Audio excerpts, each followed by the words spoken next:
Hello, everyone. Welcome to episode 43 of the Day Zero podcast. I'm Spectre. With me is Z. And before we jump into the news, we're going to talk about how this is the last episode before we go on our summer break. So we're going to be coming back on September 14th.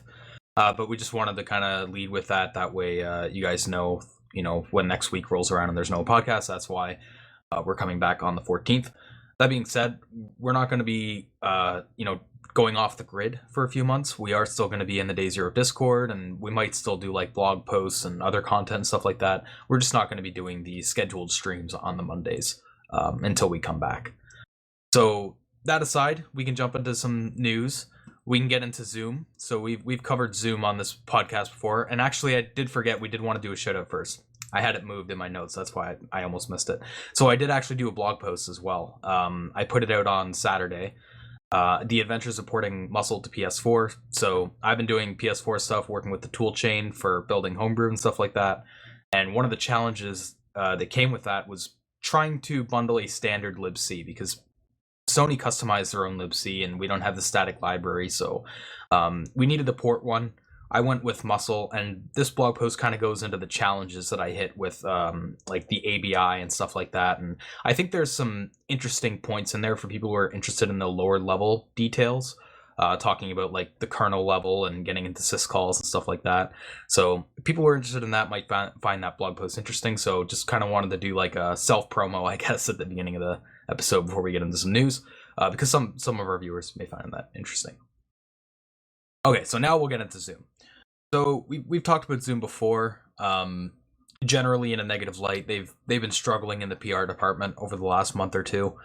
It seems Zoom is trying to change hearts and minds, though, with their security stance. And one of their steps in this process was they released a white paper around their encryption, which they announced. I think they announced a few weeks back that they were going to put this out. And well, here it is. They put it out on the 23rd. Yeah, well, so, I think part of this definitely has to do with, them acquiring Keybase as one of the first steps here. Because, they did just acquire Keybase, and then, all of a sudden they're starting to look into using, like, public key crypto. Yeah, that's a good point. I don't know if they announced planning to do this, because they advertised that they weren't, and quite a while back. And that was something we kind of blasted them for last time we were talking about Zoom. I want to say a week or two ago I saw an announcement about it, but I didn't want to bring it up on the podcast because there was nothing really said. It was just, we're going to be announcing this, but we're not, we don't have any details at the moment. So I was like, okay, we'll just wait and see. But yeah, I can't remember if that was maybe something else. But anyway, they put out this white paper. One thing we talked about when we talked about Zoom in the past was they use the term end-to-end encryption when it's not really end-to-end, because the key management isn't end-to-end. You rely on Zoom servers for that shared meeting key, which is then used to derive the session keys. And to be fair to them, in this white paper, they talk about that. They address it in the white paper. They acknowledge that doing true end-to-end is pretty difficult logistically, and they try to focus more of their security on the infrastructure to try to counter that. I think they also had some weird statements on their AES key size. I meant to look back and see. Well, so they mentioned what they had kind of advertised was using AES 256, but what was seen was that they were using AES 128. That's right. That's what it was.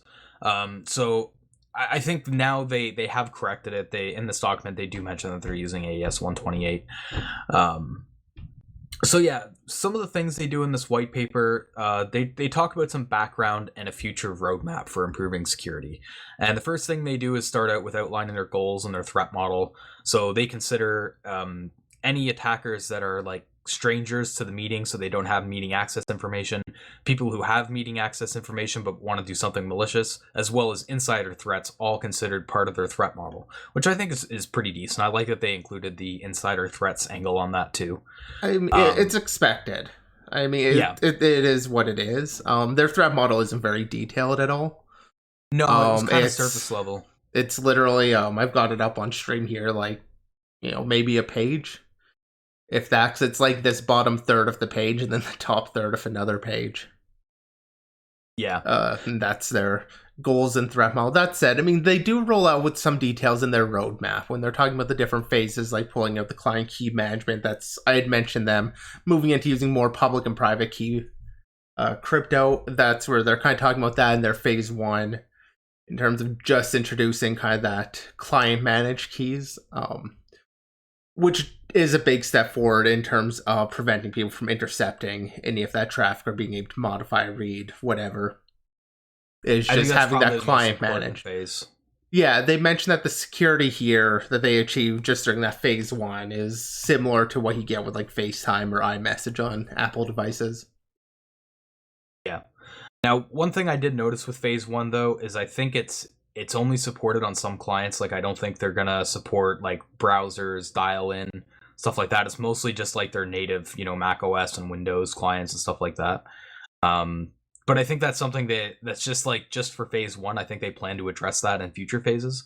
Yeah, to some extent. I mean, it is hard when you start dealing with like the public switch network for calling in. I mean, you can't really do crypto over that. Yeah. But yeah, they do call out some of the limitations of what they're doing also. And that's where I really think the Keybase acquisition might have been involved with writing this paper, because it seems like suddenly they're taking some of the right steps when it comes to crypto. I mean, one of those right steps is just putting out that white paper, putting out that information for people to be aware of how things are working. They're taking comments on this also until I want to say June 5th. And I mean, giving this a quick read, there was nothing that really stood out to me as egregiously wrong or anything. I didn't, really dive into it and think about everything, but nothing really stands out as being a problem. Assuming they implement things as they've written it here, it is definitely a very positive step. Yeah, I mean, I think they should be credited for the effort and willingness to at least like make changes, and like you were saying, the white paper is a good step. I did find some of their statements kind of I don't know if softball is the right word, but like in their weaknesses section, they put a lot of the blame on other things. It's like, oh, it's because these older devices or dial-in can't support stuff. And with our new stuff that we're going to be implementing, it's possible that identity providers can be compromised, which we put trust in. It seems like their issues section, specifically in their weaknesses, focuses a lot on like stuff that's out of their control and not stuff that's in their control, which, I mean, fair enough, there's still issues. It just seems kind of it seems like they kind of talk themselves up a little bit in this white paper. I don't know. I mean, the things you're pointing out, though, are legitimate trade-offs when it comes to, okay, if you're going to support something that cannot support crypto, okay, that's a limitation. They've called it out. If you sign in with SSO, so that's, a company providing their own identity provider, they do allow that identity provider to sign that. This is part of phase 2, I believe, when they focus on the identity. So your SSO provider, some random company can provide their own SSO provider. I don't think they're wiggling out of anything by saying if your IDP gets compromised, then yes, it can sign fake identities or it can sign fake keys. Yeah, no, it's absolutely an issue. I don't think it's them trying to pass it off either. It's a trade-off. They allow you to control it, therefore you're responsible for it, or your company, whatever. I mean, otherwise it's just we're the ones responsible. We're the ones that, I think it's a net benefit to allow people to control their own signing authorities like that, rather than only Zoom being able to. And if it's only Zoom, then they're responsible. So it's a valid trade-off. I wouldn't knock them for saying any of that, because it's the trade-off of allowing other people to step in and kind of being a little bit more decentralized. Okay, fair enough. I think, like I was saying earlier, I think phase 1 is probably the biggest for me. Mostly because I remember one issue we were talking about before was the concern of Zoom servers being physically located in China. And one of the problems with China is the Chinese government can force companies that have servers physically located there to hand over encryption keys that are stored on the server.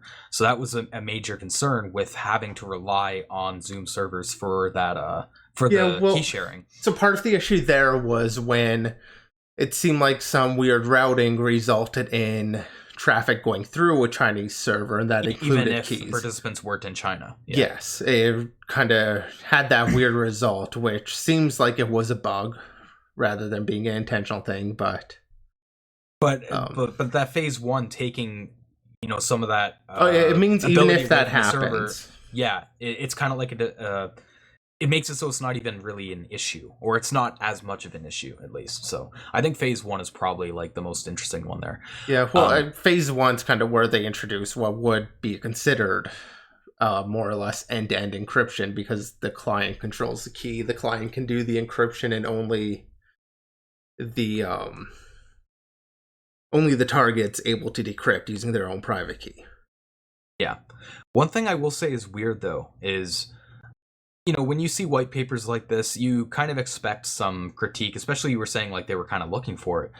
I was expecting to see some comments from like the crypto community and stuff like that, because usually they like looking at this stuff and like tearing it apart. I couldn't really find any comments, though, by people looking at it. I don't know if it's just because it hasn't been out long enough. That's probably what it is.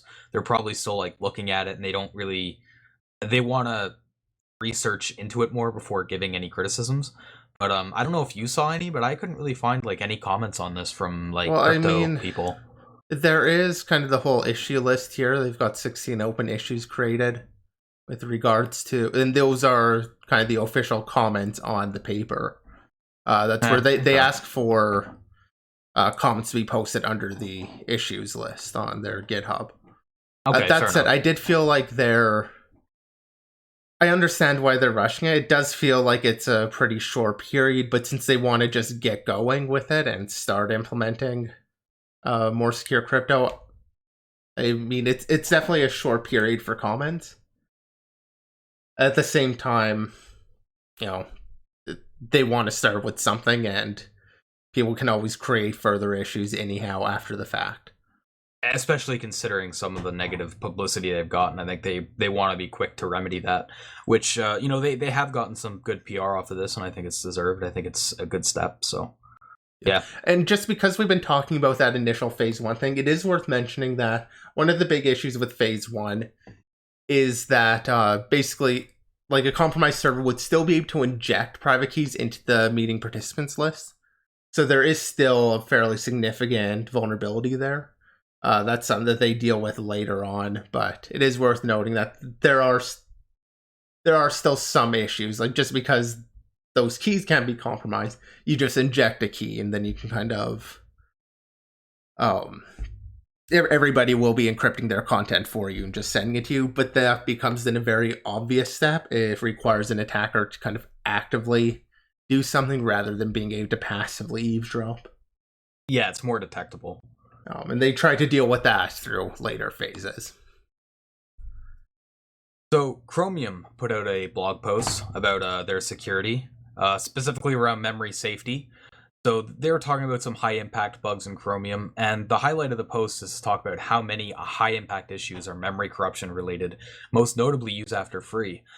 So they said around 70% of high-impact bugs are all memory corruption, and 36% of those, so half of those memory corruption bugs, are use after free. Yeah, I found like that to be quite a bit higher than I was expecting. Like, thinking about it, I'm not that surprised by it, but it's still, seeing the numbers laid out is still quite high, or still feels quite high for just use after free. Yeah, I mean, it's garbage collectors when it comes to browsers have always been kind of like, there's so many edge cases, and because of that you end up with a lot of potential use after frees with the garbage collector. Like, a lot of the thinking about it, like, it makes sense. It's sure. Just, I before actually seeing it laid out, I wasn't really thinking about it, I guess. Yeah, so I mean, this is quite significant. Talking about like how many high impact bugs or memory corruption when you're talking about browsers, because code execution is generally very achievable when you're talking about browsers because of how complex it is. You can do a lot. You can get a lot of primitives and footholds when you're talking about memory corruption, and code execution in the browser is a pretty powerful foothold. There is sandboxing, and it's pretty good, especially on like iOS and Android, but it's not perfect. It gives an entry point that can be used by attackers to LPE and eventually compromise the system. And mobile devices are a huge target. When you're talking about Chromium, which is the base for Chrome, that's the default browser for Android, for example. So this post talks about some of the solutions they're looking at to try to combat memory safety issues.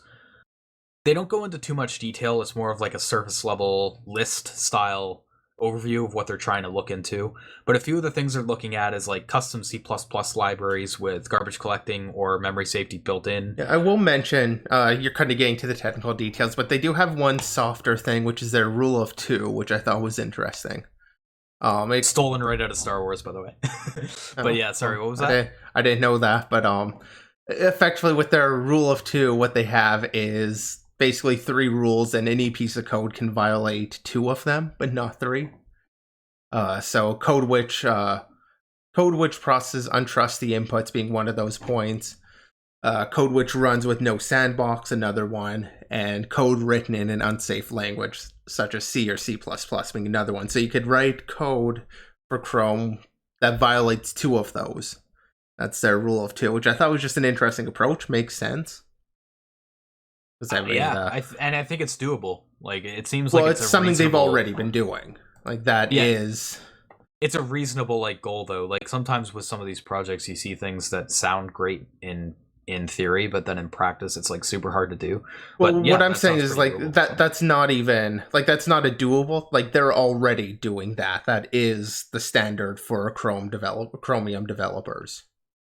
Is doing that. Like, that's not something new. That's not one of the things they're researching. It's something they've already been doing for a while. Yeah. But they call it out here in their sandboxing section before they get into kind of the things that they're looking at doing. So along with doing that, they were looking into doing the custom C++ libraries, relying on hardware mitigations like memory tagging, enforcing harsher checks through LLVM, like banning raw pointers, which I think was the point I saw people bringing up a lot. Yeah, well, that's definitely the one I thought where possible, like Rust. I thought was interesting to bring up, because that's obviously a big part of getting the performance is not having the overhead. Now, to be fair, some of the pointer options are like the fat pointers, I guess you can call them, are reasonably performant also, but it's an interesting statement. What I found kind of interesting about it is, you know, I have a friend who really likes doing C++ stuff, and he hates C. One thing he's always said is with C++, you get a lot of memory corruption issues because of its legacy-ish support for C. Basically saying if you drop support for C, you will end up with a more secure language. Which it seems this is kind of a point that might add to that is, you know, banning raw pointers. One of the things that's been like being debated in the C++ community is for C++ 20 potentially just dropping C support, and one of those things might be like banning stuff like raw pointers and stuff like that. So it's just kind of interesting to see how that could be like a supporting point for that. Overall, I think browsers are always going to be interesting in terms of how easy they are to hit, or not how easy, I should say how accessible they are to hit with their complexity. And because of that, it also makes it harder to employ solutions like this. I think you probably need to mix these options. I don't think you could go like hard on one and then just call it a day. I think, you know, you couldn't. So I'm going to say that to Rust, for example. No, you should migrate it all to Java. That is one of the languages they mentioned, so... So I think you can migrate some of the code base to the safer languages. Which, I mean, that's... I don't think they're suggesting, like, they're going to do everything off. They straight up say, you know, just using safer languages, plural, anywhere applicable, which is, you know, that doesn't sound like they have any sort of idea that they're going to implement everything all at once. It's, you know, piecemeal, step by step, and as appropriate. Yeah. I found their bringing up of memory tagging a little bit weird, because memory tagging isn't really something that is like specific to browsers or anything, or to the browser development stack. That's going to be enforced by the system. So where do they bring up the memory tagging? They say hardware mitigations, e.g. MTE. They don't really go too much into it, but it just seems weird. Like that is something you would rely on if it was like available, because it would be really strong. We've talked about memory tagging before, but I do find it. I'm just not sure why they called it out specifically, because it just seems like one of those things you would use if you had it available, but that's not something they can necessarily like influence too much without that work being done on the system level. So yeah, I just found that a little bit weird, but they don't go too in depth on any of these points. It's more of like what they're looking into, bullet point style, and they have like a little spectrum here of like lower cost, less improvement, higher cost, more improvement. And moving to safer languages is on the higher cost side, and then doing some of the spatial safety, which I think they said they're already doing some of already, is on like the lower cost. I think overall though, this blog post, it's cool to get some insight into where they're looking at, and the stats can always, when the numbers are laid out, you can get some insight that otherwise, even though it might be obvious, it doesn't hit you the same way. And I think that's what you were kind of saying, Z, was like, it kind of jumps out at you how common use after freeze are in browsers. Yeah, I mean, and like I said, it's not that surprising thinking about it, but like I just hadn't really thought about it. Yeah, it's just a good highlight. So there was a jailbreak released last week for iOS, Uncover for iOS 13.5. So unfortunately, we don't really know anything about the exploit details because it is a 0-day exploit. But I did want to bring it up in the news section just because not only is it an iOS jailbreak, which we do see like a few of, like we talked about CheckRain not too long ago, for example.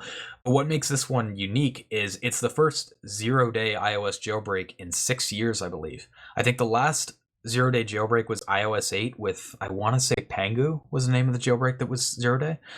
I haven't tried it myself, but I've also heard this jailbreak is remarkably stable. Like there's not many people that are having, like I've seen iOS jailbreaks in the past where you literally had to run it like 100 times before you got the successful jailbreak. You just kernel panic like every try until you did it like 100 times. This one seems to be like it's pretty stable. So this is some pretty big news because not only is it a 0-day jailbreak, but it's also pretty stable. And when you're talking about 0-day exploits that are stable going out there, I guess there is kind of a debate you could have with the ethics implications of it. If there's like a malicious threat actor out there, for example, that reverses the IPA, figures out the bug, and then uses it before Apple gets around to patching it, there is kind of that interesting question there. I don't know if you have any thoughts on that, Z. I mean, it comes down to one of the issues is going to be just what the bug is. Does it require installing an application? It does require installing the IPA. Yeah. Well, so that is kind of limited. That might be a choice that they're making in terms of how they're distributing it, but whether or not you actually need to do that for the exploit would make a difference in kind of the ethics of it, I think. That said, ultimately, it comes down to you're enabling people to do what they want with their devices. And in order to do that, that does mean that malicious attackers can also potentially take advantage of that. But I'm generally kind of in favor of the jailbreaking in general. Yeah, I mean, obviously, that was more of like a devil's advocate position. I do PS4 jailbreaks. I'm not going to be a pot calling the kettle black. I haven't dropped 0 days, but you know what I mean? I like jailbreaking. No, you prefer like, cool. What, 950-day-old exploits? Yeah, bringing up that joke. But yeah, like generally I like jailbreaking. And I think this is really cool. I might actually spin up my iPad, which I haven't used in like a year, and check it out. But, if there's any iOS users in the audience, and, well, they've probably already heard about this, but, just wanted to give it a little bit more traction. With that said, though, we'll move into some exploits. So we have our weekly named attack. We have bias. This one targets a vulnerability in Bluetooth authentication. What was our last named vulnerability? I mean, you're saying weekly, so, I mean, I can't even remember when the last one was, but it feels like it's been a couple months. I think it's been a few months. So it might not have been like last week, but I don't know. So our bi-monthly. Okay, our bi-monthly. We'll say that. So this one targets a vulnerability in the Bluetooth authentication mechanism, which allows anyone that exploits it to impersonate any Bluetooth device. So this was presented on May 18th at the IEEE Symposium on Security and Privacy. This is pretty significant because Bluetooth is used in like pretty much everywhere. Supports Bluetooth. The big thing that's significant here is also that this is a standards compliant attack. This isn't really a vulnerability in the code. This is a vulnerability in the standard itself, where it's just wrong, effectively a logic bug. Because the way it ends up working is, so normally secure authentication between the two devices, you've got like that pairing key. It's a long-term key used between the devices. So then when you want to authenticate with the master device, so whatever, like your stereo or something that has Bluetooth, or you can even use a console, like a controller with a console. There's, I mean, a lot of things support Bluetooth, but with the master device, if you want to authenticate with it, usually you're going to do this challenge response based authentication based around that pre-shared pairing key. What ends up happening with this attack, though, is when the attacker presents itself, so assuming the attacker's the slave, actually, kind of the easier case to think about is the master doing the impersonation. So we'll start off with that case. Let's say you're going to pretend to be whatever device the slave device is connecting to. What it will do is it will downgrade. It will just say like, hey, I don't support this secure authentication, and let's use this legacy connection instead.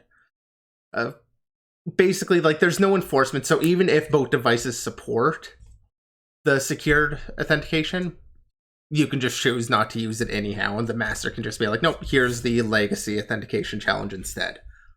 So what happens with the legacy authentication challenge, the issue is that only the master really does any authentication or validation on it. So you send off any challenge you want to the slave device and just accept whatever they send.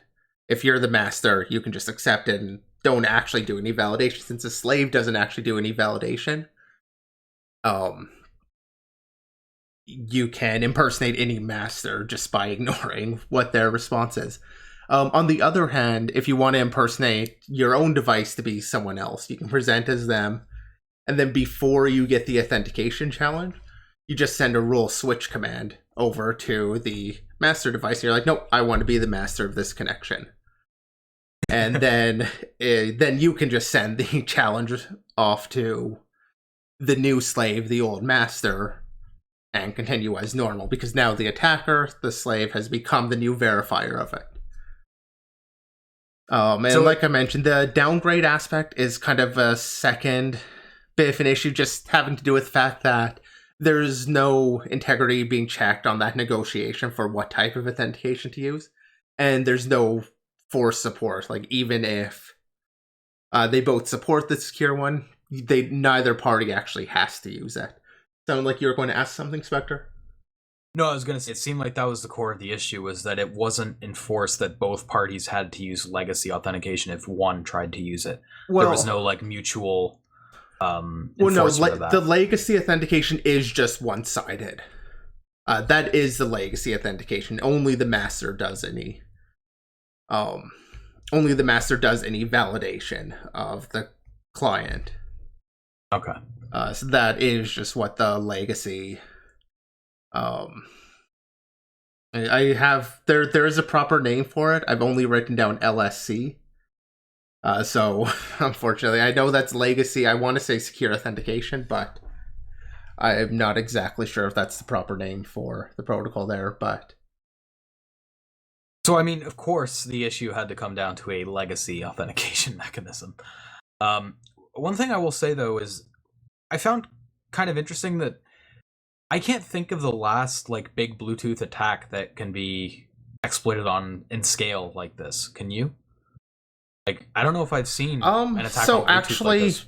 These guys put out a paper last year also, Knob, which was another thing. The knob is broken, exploiting low entropy in the encryption key negotiation of Bluetooth. And this was last summer, August 2019. Okay. So they've personally even had other attacks going out. This one I think is significant, largely because it is kind of standards compliant and just like an issue at the design level, it seems. Yeah, and it's an issue that can affect like countless amounts of devices because they mentioned like, every device they've tested is vulnerable. Yeah, not surprising. Or was vulnerable. They did they did practice some proper kind of disclosure on this, kind of bringing it out to the industry before disclosing this publicly. So I did think Knob was done by a different team, but I guess I was wrong because I remember seeing something on like Twitter or something where the guys behind naming bias were like, "Oh, we didn't know this was already named Knob" or something like that. So maybe I don't know, maybe that was a joke or something because I thought they were done by two different teams. So reading this here, it's the same names under Knob and bias. So I'm not sure. Maybe that was just some like me getting something confused there. So thank you for pointing that out because I was going to say that they were two different things, but they're not. So. Well, they are different things, I believe. Or sorry, two different teams, I mean. Oh, yeah. That said, I believe you can also chain Knob with this for some further attacks. I don't know enough and didn't dig into this enough to actually comment on what those were, but it is possible to chain the two when attacking, instead of doing the legacy attack, or instead of using that legacy protocol, using the secure, or in theory, more secure connection. Like if you assumed, basically if you just assumed that there was a secure connection, they were still able to break things. Before we move on, it's worth noting they do have a white paper, but it is pretty heavy if you don't have a background in Bluetooth. Like you're going to need to do some research into the background of Bluetooth to totally understand it. Some of their diagrams are pretty, they require a lot of background knowledge. So because I was going to try to go into the nitty-gritty details and tried looking at the white paper and I'm like, yeah, I'm too dumb. Yeah, so their presentation's actually pretty easy to understand. It's 11 minutes long from the conference. I'm on the wrong page. I was trying to say I don't see it here, but I was looking at the iOS exploit. I don't. Yeah, you probably wouldn't find it there. Maybe it's under talks.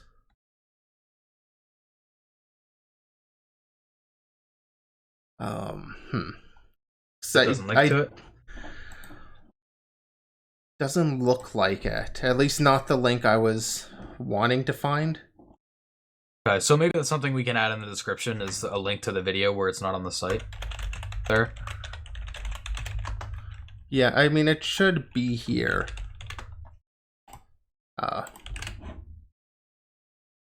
Yeah, no, I guess we'll just have to add it later. But it's like 12 minutes long. Gives a pretty solid overview of the attacks. So, keeping on the topic of older bugs, we have a 15-year-old bug found in qmail. Actually, there were multiple bugs. I think this was one of 3 vulnerabilities discovered in 2005, but they were never fixed because they were believed to be unexploitable. Turns out they were wrong. So, this little Qualsys security advisory goes into an integer overflow in the stir alloc ready plus function, which I believe is called when reading lines of a mail message. And if we go down to, let me just go down to where the bug is. So on line 23 there, they have XA. Their variables here aren't really very descriptive. But they have a base, and then they add n, and then add n shifted by to the right by 3, and then store it in a field. And then they call a function which will allocate and copy data into a newly allocated buffer.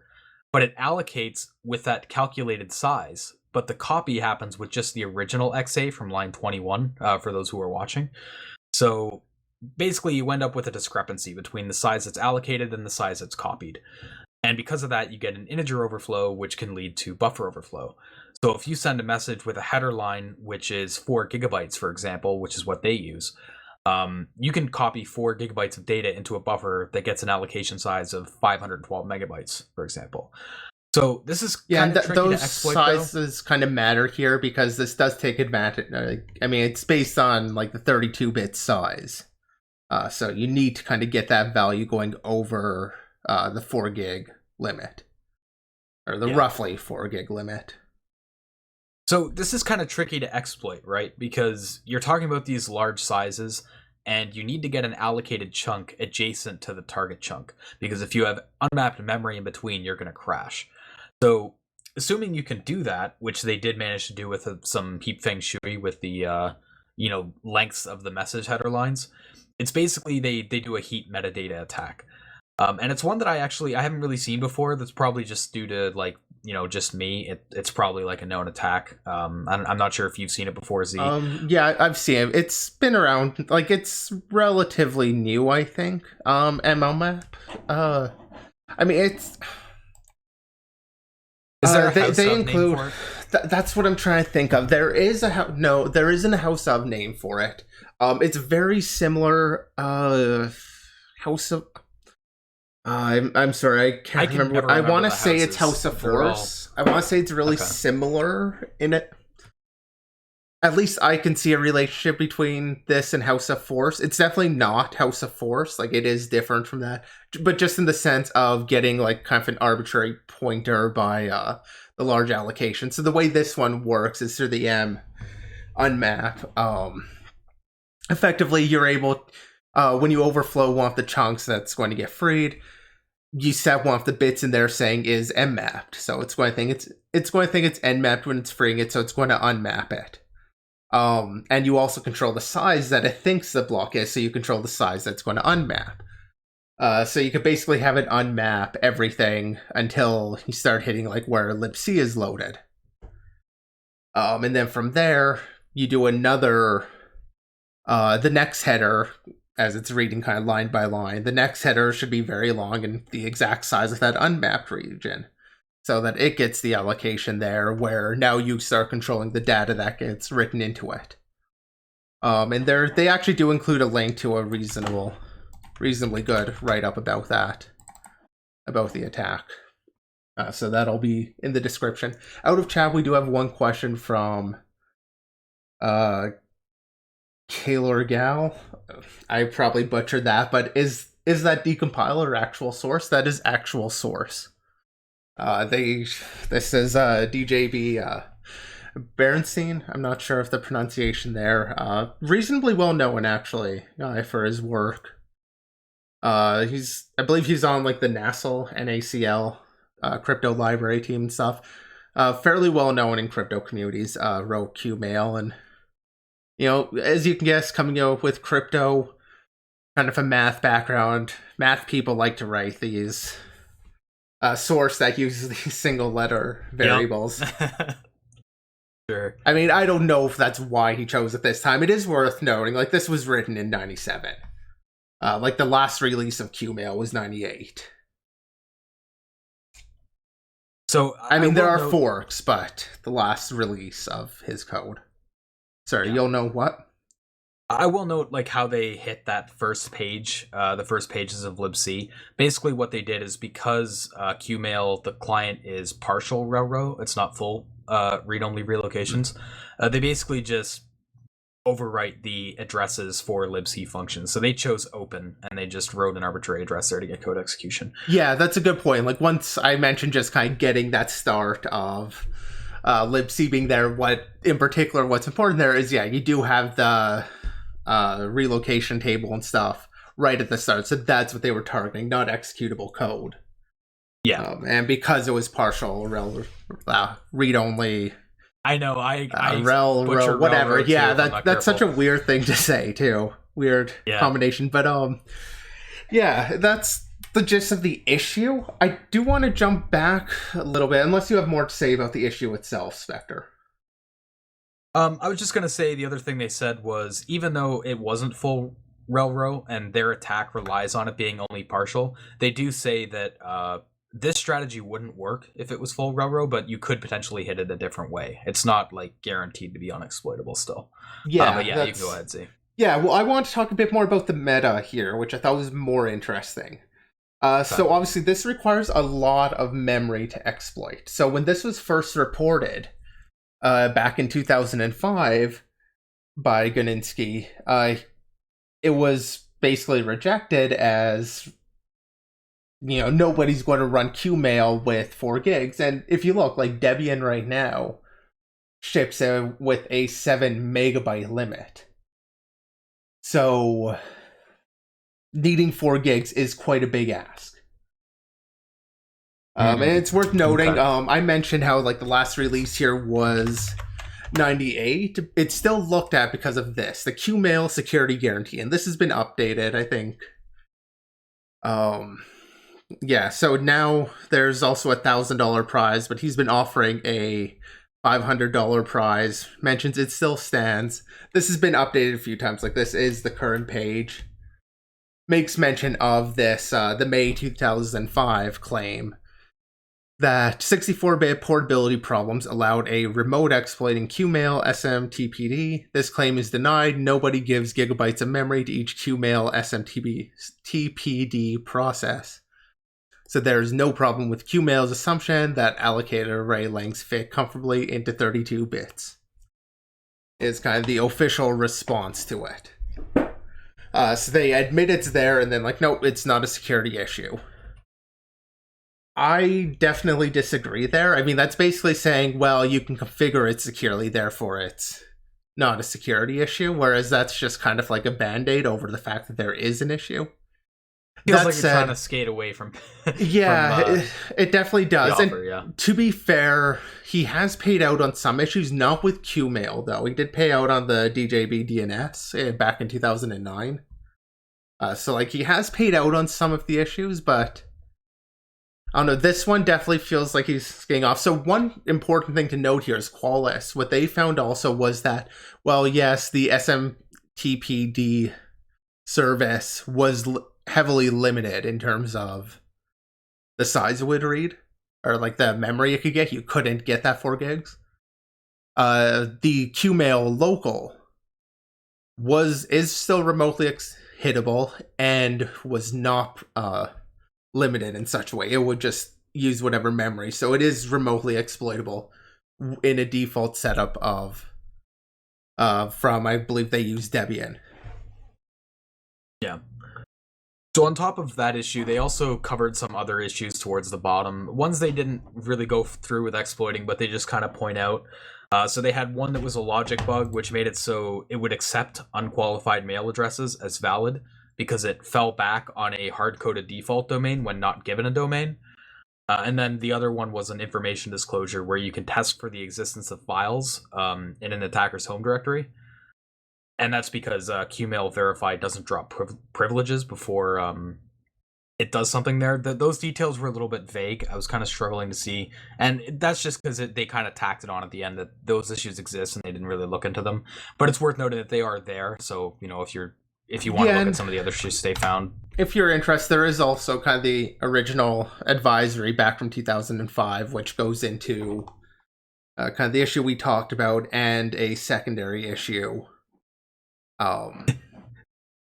You could tell just by looking at that site that it's from 2005. You wouldn't even need a timestamp on that. Yeah, definitely the black and green takes me back. Black and green, monospaced, no link styling. Yeah, I mean, that's got to be... Does this use frames?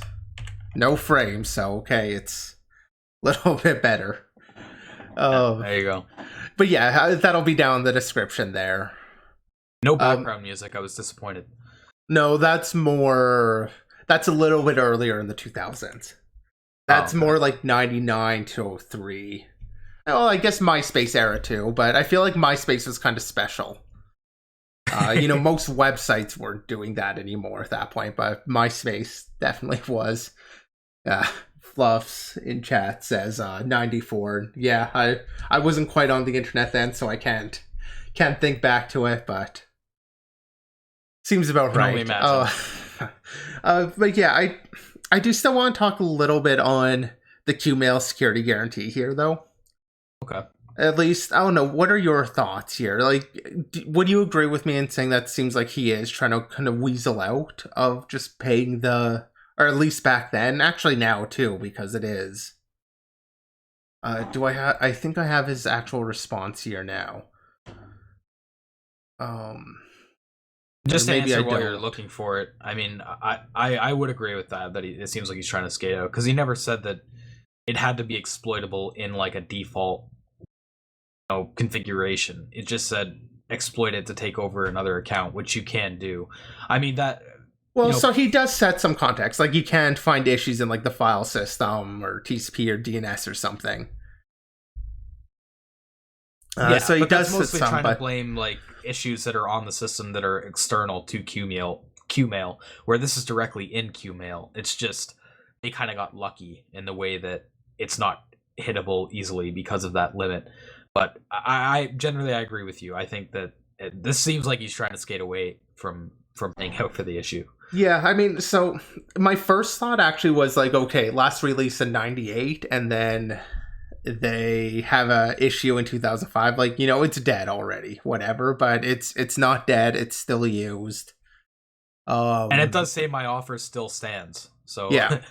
Yeah. So it's still going even though it's old. So yeah, no, I wasn't familiar with this offer until kind of looking into this a little bit. So and it did seem like that was kind of the general consensus, because I did see some drama around this from like InfoSec people I follow on Twitter, saying, that there is all this like security guarantee, and it's like, okay, an issue's been found. Well, I'm just gonna ignore that.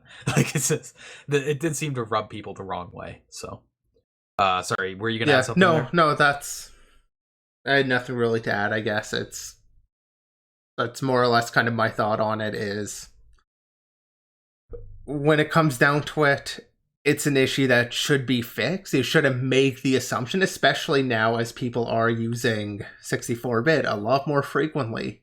I mean, I don't think it's a fair assumption to think, okay, well, it's, everybody's going to be 32-bit. Even back then, I don't think that would be a fair assumption to make in general with your code, is just do the check. What was that old Bill Gates saying? That nobody will ever use more than half a megabyte of memory or something like that. Okay. It's just one of those things that's like not going to age well, basically. That's what happened back then. It's like, this is not going to age well. And yeah, I remember thinking I had so much room on my floppy disks. Floppy disks. Those even exist anymore? Are they still made? So I actually was in a situation using one not that long ago. Lightboard that I was using. You could load queues on and off it with a floppy disk. Wait, what's that? Lightboard? For controlling like stage lighting. Oh, fair enough. Okay. Military still uses floppies? Oh, there you go. There's still uses for it. Technically speaking, floppy disks are more resilient than hard drives, aren't they? Like, they can, like, in cold storage, they survive longer. Not to magnets, but like, I don't know. I don't know the stats on that. I don't want to say for sure. I just feel like it's something I've heard. Anyway, we'll move on to ZDI. So yes, ZDI, another ZDI, our favorite people. They have a write-up on some virtualization stuff. So it talks about one of multiple bugs found by Reno Robert in a virtualization program called Parallels, which, to be honest, I haven't heard of it before. Yeah, but it's a Mac program, so if you don't use Mac, you probably don't run into it. Yeah. So it's specifically in the VGA subsystem, which isn't super surprising. I feel like I've definitely heard of other bugs in VGA before. I do like VGA how they found it. I do like this fuzzing code. Yeah, awesome fuzzing code. So, there's people who spend hours and months into writing fuzzers, smart fuzzers with like code coverage and all this stuff. This fuzzer is literally just pick a random number and throw it at a port. And this would be a great place to bring in that comic. Yeah, that XKCD, the one. Right? No, that's not XKCD. Otherwise, I'd be able to find it whenever I want. Yeah, no, I don't know who it's from. Yeah, it was like two people talking. Like, I spent like 3 days writing this fuzzer, and I found like 2 bugs, and I'm really happy. And it's this other guy. It's like, I wrote this fuzzer in 2 minutes, and I found 5. I think it was like writing a static analyzer and. Yeah, it was more involved than that, but there's probably people out there who know the comic we're talking about. Yeah, I'm actually looking to see if I have it here, but it doesn't look like I have it readily. I know I saw it linked in IRC not too long ago, but it's too far back. I'm not going to be able to find it within a few minutes, unfortunately. But yeah, it's literally it's a case in point of that. It's like you can just find stupid issues by dumb fuzzing sometimes, especially in like older subsystems like VGA. So when they root caused the issue they found with fuzzing, they found it was an out-of-bounds write in the screen buffer. So one thing you can control with these ports, or they're kind of like memory mapped registers, basically. You can control with the sequencer data register. It's the screen width and height, and these values aren't bounds checked. So when the video worker thread goes to get a new width and height for the screen to update the screen buffer, it overflows when it's writing data to it. And because this, the length of the overflow can be decently controlled because of how much control you have over the width and height, they assumed it was likely exploitable, and it did turn out to be. Now, one thing they did have to do, which they didn't mention until really late in the post, I'm not sure why, is there's a flag in a shared object called in VGA state, which sets whether or not you're allowed to, or that you are updating the screen buffer information. So it has to be set to true for you to be able to update the screen buffer width and height, but it has to be set to false for the out of bounds write path to be taken. And because this buffer is in shared memory between ring 0 and ring 3, it can be modified with that select port I mentioned earlier. And there's basically a double fetch bug there. You can flip the flag in between to work around the constraints so that you can update it while the flag is true and then also access it while the flag is false. So how they patch that is they basically move that flag from the state, which could be updated from the port. They move that to a context, which is controlled in ring 3 from the host, I believe, and it can't be double fetched anymore. So that's towards the end of the blog post. I think they probably should have had that a bit higher because that is pretty important to the issue, especially considering that's how they fix the issue.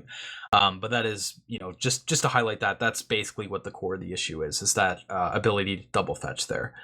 Yeah, I mean, that ordering was a little bit weird when it came to kind of reading this. That said, yeah. I mean, the issue is reasonably straightforward, I think, otherwise. Yeah.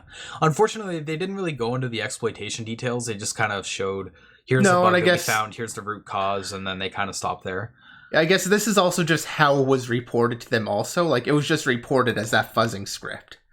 And in chat, Matthias and Druby both kind of pulled up the comic itself, so I've got that up on screen now. Yeah, so for people listening, it's the first slide says, I wrote a vulnerability scanner that abstracts all the predicates in a binary, traverses the call graph, and generates formulae to run them with a SMT solver. I found one vuln in 3 days with this tool. And then it has another guy and it says, he wrote a dumbass fuzzer and found 5 vulns in 1 day. Good thing I'm not a noob like that guy. I mean, it is so true, though. I mean, fuzzing is it's unreasonably effective. I know years ago people were thinking that, fuzzing would kind of be like format string issues, where issues found with it are going to be pretty rare once kind of all the issues have been found, but fuzzing has just kept producing. And so, even dumb fuzzing. It is kind of accurate, and it's obviously funny. What I will say about that, though, is with dumb fuzzing, you're only really going to find surface level issues, and the problem with that is if you're fuzzing something that's being fuzzed by a lot of other people, you're probably going to end up with a lot of collision. Whereas when you're doing smart fuzzing, you're probably going to end up finding deeper issues that you're not going to catch with dumb fuzzing, and those issues are probably going to survive longer, and they're going to be more interesting bugs most likely. They're not going to be low-hanging fruit. So yeah, well, to be fair, though, this is kind of comparing less smart fuzzing and more like just vuln scanning and static analysis, doing the SMT solver and stuff. Yeah. But I just wanted to highlight that. Yeah, fair point, though. Like, we're not saying that like smart fuzzing is useless or anything, but it's just that. Oh no, smart fuzzing is very useful, and so is the vulnerability scanning. Like, there's definitely a place for that, but it's just dumb fuzzing is unreasonably effective. Yeah. Going back to the ZDI post, it's always nice to see write-ups talking about virtualization. This code, while it is decompilation and whatnot, it doesn't look like great code at a glance, so it's not too surprising there's other issues here, because they mentioned that the researcher that submitted this bug said that there were other issues that just weren't disclosed in this post. This issue specifically, though, is kind of funny, because I had this exact type of issue with a PS4 toolchain sample. Actually, we had a sample that drew text to the screen through the screen buffer, so it's just CPU rendering. It's not like complex GPU rendering or anything like that. And when you're dealing with fonts and writing text, you have to do adjustments on each like character, right? Because otherwise you're going to have text that looks real weird, because you have to account for the baseline and everything. So when you're doing that, you're going to be making adjustments on the X and Y coordinates of where you drop from with the CPU. And if you were like really close to a screen edge when you were drawing that text, those transformations could actually go out of bounds of the screen buffer, and we ended up with out of bounds writes, actually, like very similar to what happens here. Not quite, because this one is a little bit more involved with like changing the width and height, but it's kind of funny that it's kind of similar in a way. So I could kind of sympathize a little bit with the code authors on this one. But yeah, just kind of a funny comparison there. But overall, I think it was a good blog post, but I think it could have been ordered a little bit better. But still, I love seeing virtualization stuff. So with that said, though, we'll move on to multiple vulnerabilities in Dovecot's IMAP server. So this details 3 bugs. 3 seems to be a magic number. I think we have like 3 topics that have 3 vulnerabilities in them today. But this one is in the IMAP server, so it's Internet Message Access Protocol. It's used for accessing email on remote web servers and stuff like that. The issues themselves are pretty straightforward, though. The first issue is sending a malformed nuke command, which nuke is like a keep alive command. If you send a malformed one, you can cause a crash. So I'm just going to stop you and say that you say no-op really weird. Oh, is that what it is? No-op? Okay. I believe that's no-op, yeah. Okay, no-op. Fair enough. Makes sense. Usually when I see no-op, it's a space or a dash or something separating it. Yeah, well, so it's technically like, because it's another one of those line protocols, so it just command argument type deal, so they don't include those characters, but yeah, no op. Maybe we should have just put hex 90 there. That would have made me say it the right way. That would be inaccurate. Well, yeah, but it would have made it sound better, so. The second issue is sending a command with enough new lines triggers a use after free. I can't even speculate on what would cause this. They don't have a root cause here. They just have like surface level bug details. Yeah, I have no idea how sending new lines triggers a UAF. Well, so that's going to come down, like I said, it is a line-based protocol. So new lines are separating all of the commands. So my guess would be, since I do mention a sufficient number, they probably have some buffer, some set that once you go over that buffer number, it starts reallocating the old ones or trying to reuse some, or perhaps it overflows an index. I would imagine it's something like that, such that once you've entered enough new lines, it'll overflow. And then it'll start trying to reuse things that already existed there. Yeah. Something like that. They don't like include the information. Ring buffer kind of thing? I don't know. I don't know what's implemented as, so I don't want to make any claims. They don't really include much. It's just a sufficient number of new lines, so I'm going to say at least 2 new lines are needed. That's probably fair. That is as far as I will go. Fair enough. And the third issue is sending mail with an empty quoted local part causes a denial of service. So if you send a mail with like a sender or recipient with a blank user at domain, you can cause a crash. So yeah, those first 2 issues, like even the no-op one, it seems kind of weird. Like I don't really know how those could exist. It's hard to speculate. The third one probably seems more reasonable as to why that would break assumptions. It'd be interesting to see the code behind this.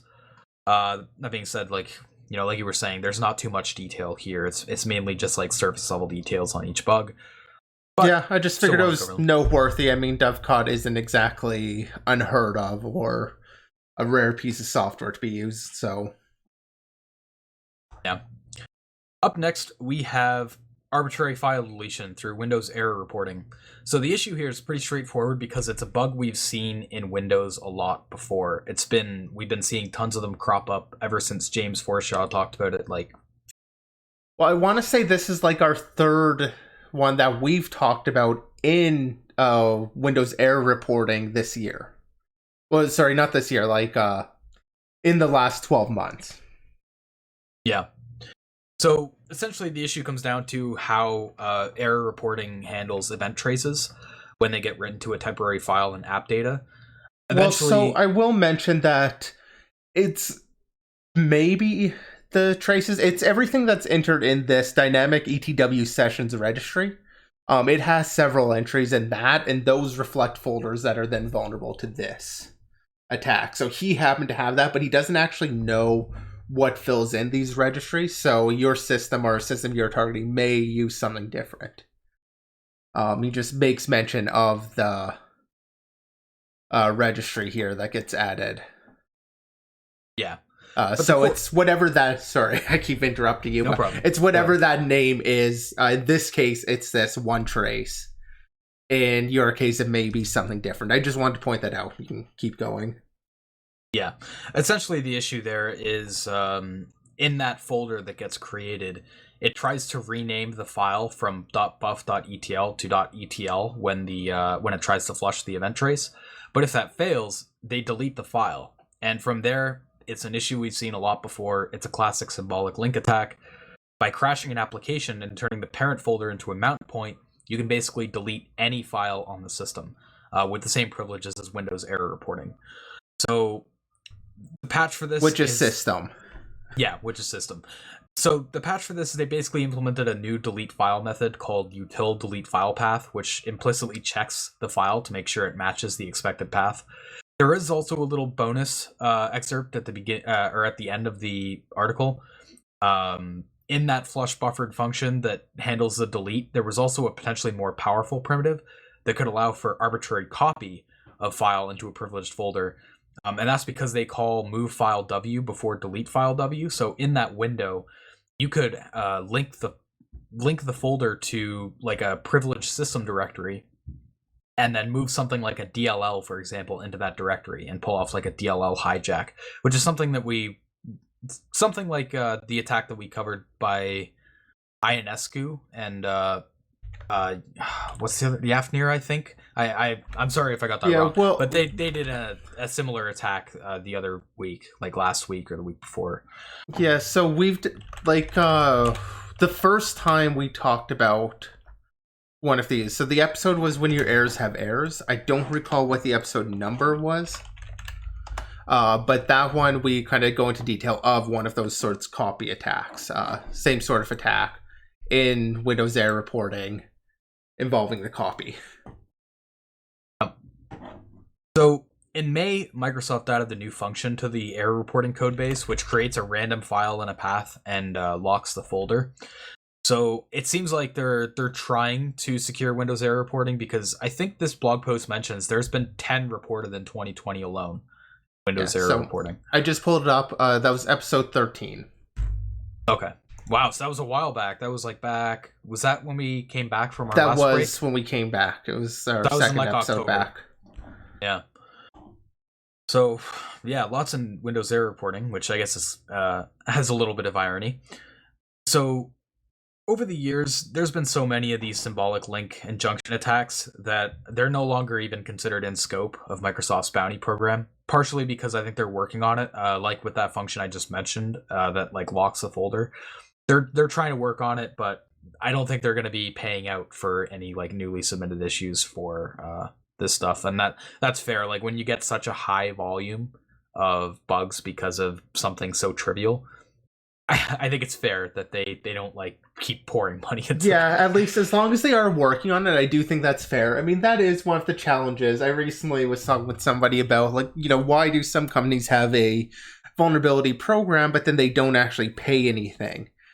And I mean, that kind of comes down to the maturity of the software. And I mean, obviously Microsoft, we're expecting them to have reasonably mature software and reasonably mature practices in developing it.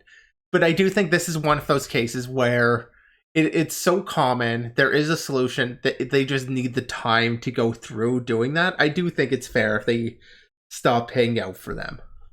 I don't know. Security researchers don't want to do bug bounties for t-shirts?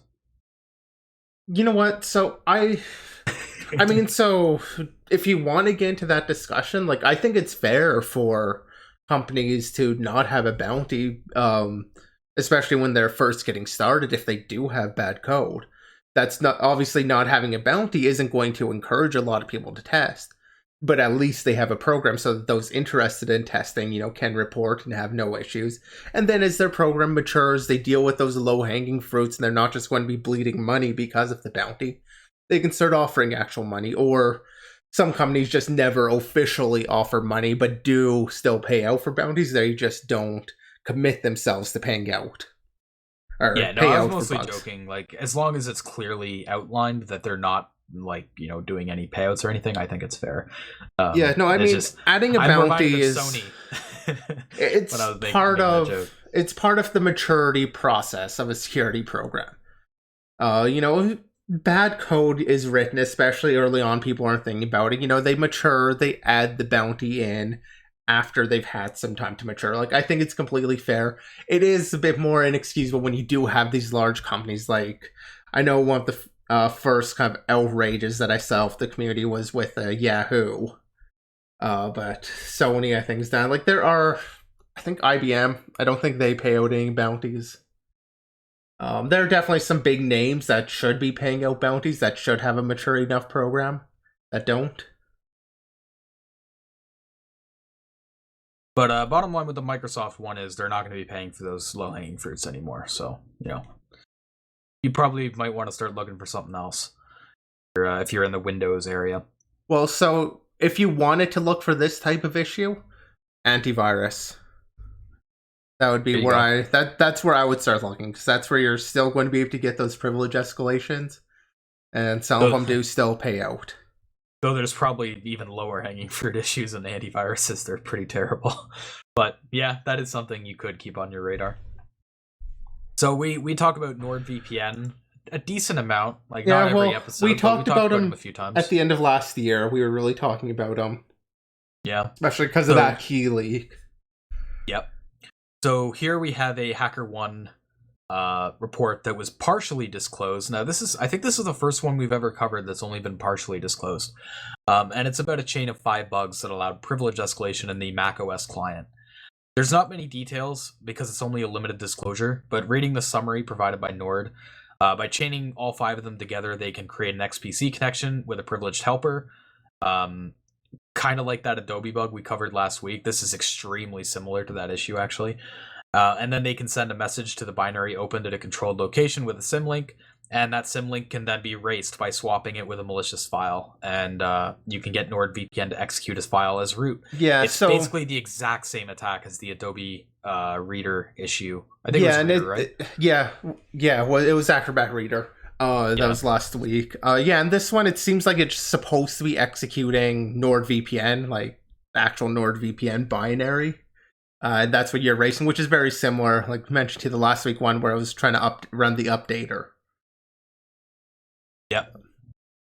But yeah, I mean, we don't have all the details, but it's something. I was a little bit surprised. The bounty payout was a little bit lower than I thought it would be, $500. Then again, I didn't look at NordVPN. Like, I can't remember NordVPN's payout threshold, so, maybe that's within one of them. That is within their high payout.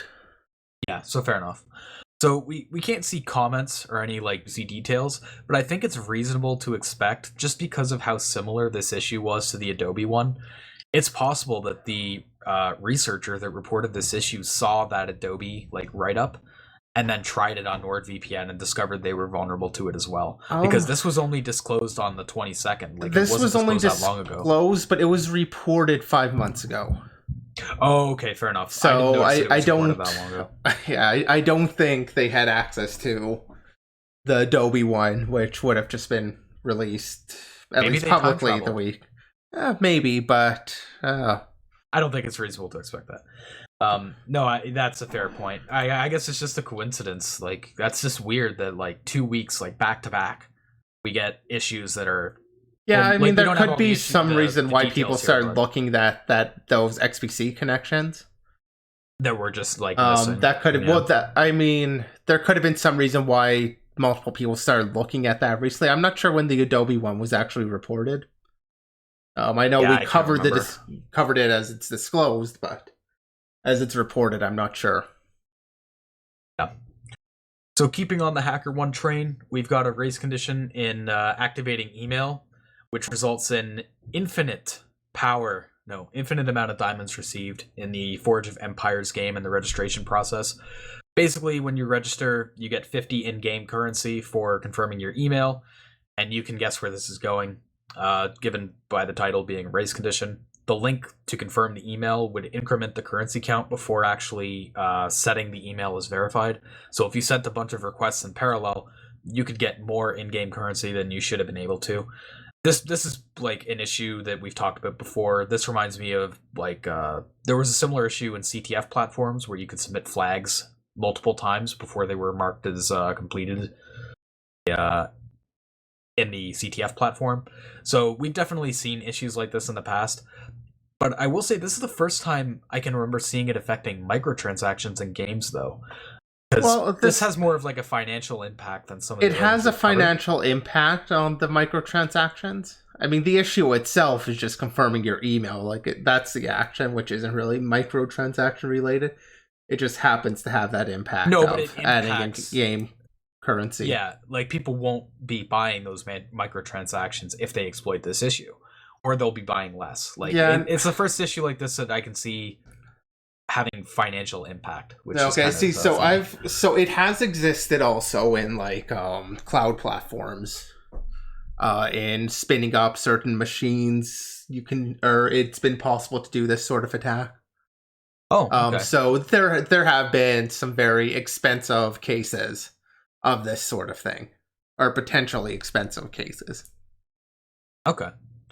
So yeah, it's very straightforward issue. This issue was reported last year, but it was just disclosed last week. Bounty payout was pretty high, though. You got a $2,000 bounty payout for this. I guess because of that financial impact, probably. So, more than I expected. But yeah, it looks like that is their critical rewards. Yeah, that's fair. Yeah. But it's fun to see race conditions. I love seeing it in web. Yeah, in web. Like, outside of binary, it's fun to see races. I mean, I love races in binary too, but more interesting to see them binary feels so much different than what you see in the web, where it's quite often the web ones are. It's usually like some event that's only supposed to happen once, like you have happened multiple times. Like the race is kind of different when you're dealing with the race conditions and like they're more time of use. Well, you've still got to talk to when it comes to the binary stuff too. I don't know. It feels different to me. I have a soft spot for these. So we'll move on to an RCE and Google Cloud's deployment manager. So this seems to be another thing coming out of Google's VRP, vulnerability research program. So Z, I'll let you take this one away because I didn't get to this one too much. I was getting a lot of notes on the other topics and I didn't get to read this one as thoroughly as I would have liked. Yeah, I mean, this one is kind of, it's a little bit rambly, but I thought it was interesting nonetheless because it ultimately... So the end result is a $31,333.37 bounty payout. It's huge. One of the maximum, especially on more of a web type issue. It was reported just as being a server-side request forgery to Google's internal services. Although it's believed that it could be used for remote code execution, although they don't actually provide enough information about actually doing that, and Google didn't provide it either. They report as SSRF, and it got bumped up in a few minutes to RCE and was treated as an actual incident. So what ended up happening here, and this is, obviously the link's going to be in the description, and it's probably worth giving it a read, because they spend a little bit, actually a good bit of time kind of, I won't say rambling, it's related information, giving a lot of background here that isn't necessarily needed to understand the issue. But what ends up happening is, obviously, as they're doing their research, you're trying to find like hidden or internal types. So Google Cloud Deployment Manager lets you create like a deployment script of sorts. I've never used it, so unfortunately I can't provide a lot of details on that, but you can define your deployments over however many resources, and it can handle creation deletion. It's like scripting it up, basically. You can provide like a Python script for it, or I want to say they offer some other templating method too. Jinja templates, maybe. Not entirely relevant, but as I mentioned, there are kind of types in that you can define. one of the first things they were looking for were just like, are there any hidden or internal types, which they didn't find. But they do mention some things that they looked for. And one of the things they did, though, they mentioned create deployments with a template that would return an exception on any operation, which I thought was just an interesting technique to expose information. Oftentimes, I've reported when an application maybe has overly verbose error messages. It includes like the whole stack trace and stuff. And this is just a good example of where that actually matters, where they're able to cause an exception. And they don't show an actual example of what they were seeing with it. They just kind of make mention that they basically were able to create this deployment that every operation that Google would do would cause the exception, so they can see, hey, this exception happened on like this Python line, and see all of the libraries being used, see all of this internal information, and start looking into that, which was interesting. They didn't go anywhere with it, but again, it's one of those things just to kind of point out because it is a very valuable tactic to be aware of. Ultimately, what ended up happening is they noticed on their metrics page, they noticed some undocumented API versions. So if you've used Google Cloud Platform at all, you're able to kind of provide, in the domain, you'll provide like what API version to use. So commonly, you might want to use like some of the beta features, so that would be on like a separate domain compared to the main API. In this case, he also came across alpha, which I've seen exposed a few times, and it's sometimes in documentation. One thing that is seen, or I've never seen it, and I don't think should have been exposed, I might be mistaken about that, is dog food, which is another endpoint which happens to be used, or is used within Google for internal testing. And in listing the types on the dog food, he found there's this Google options field on everything, which let them, it had various fields and like injecting a project, delete intent. There's a whole list of them. He didn't go and figure out what a lot of them were. Did figure out like ownership kind, found some values for it, transport. I only found this unknown transport type in Harpoon. Various things like that. But what was interesting is, or at least noteworthy, is GSLib target, or GSLB target, which is the global service load balancer. So you're able to set a load balancer target for your deployments. And I will also mention that he uses at one point protobuf over HTTP, which I wasn't aware of as an option for interacting with the Google Cloud Platform. But essentially, you can send. Yeah, I get why they do have it. I just wasn't actually aware of it.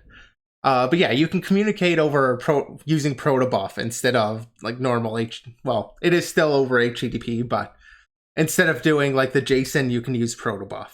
What was interesting with that is these fields that had enumeration types. So he was able to find like unknown user in Google for ownership kind. Since they're enums, when you do the JSON, it's expecting you to send this actual name. But when you send it as protobuf just uses the numeric value. So he was able to iterate over the possibilities and get what all the possible values were by just enumerating over the enumeration type. Which I thought again was interesting, and that's where he came across the transport actually had a GSLib support for it.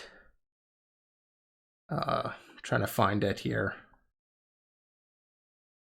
One thing I am curious about is for protobuf, you need a so protobuf basically is a compiler. It takes a definition file, so you give it like a list of structures and stuff like that, and you pass it to the compiler, and it generates bindings for whatever language you want to use. So you have like C#, Python, stuff like that. So what I find interesting here is, instead of just like going over the enumerated types, shouldn't those types be directly in the protobuf like library file spit out by the compiler? Because those should have provided some really interesting reversing information. You know what I mean?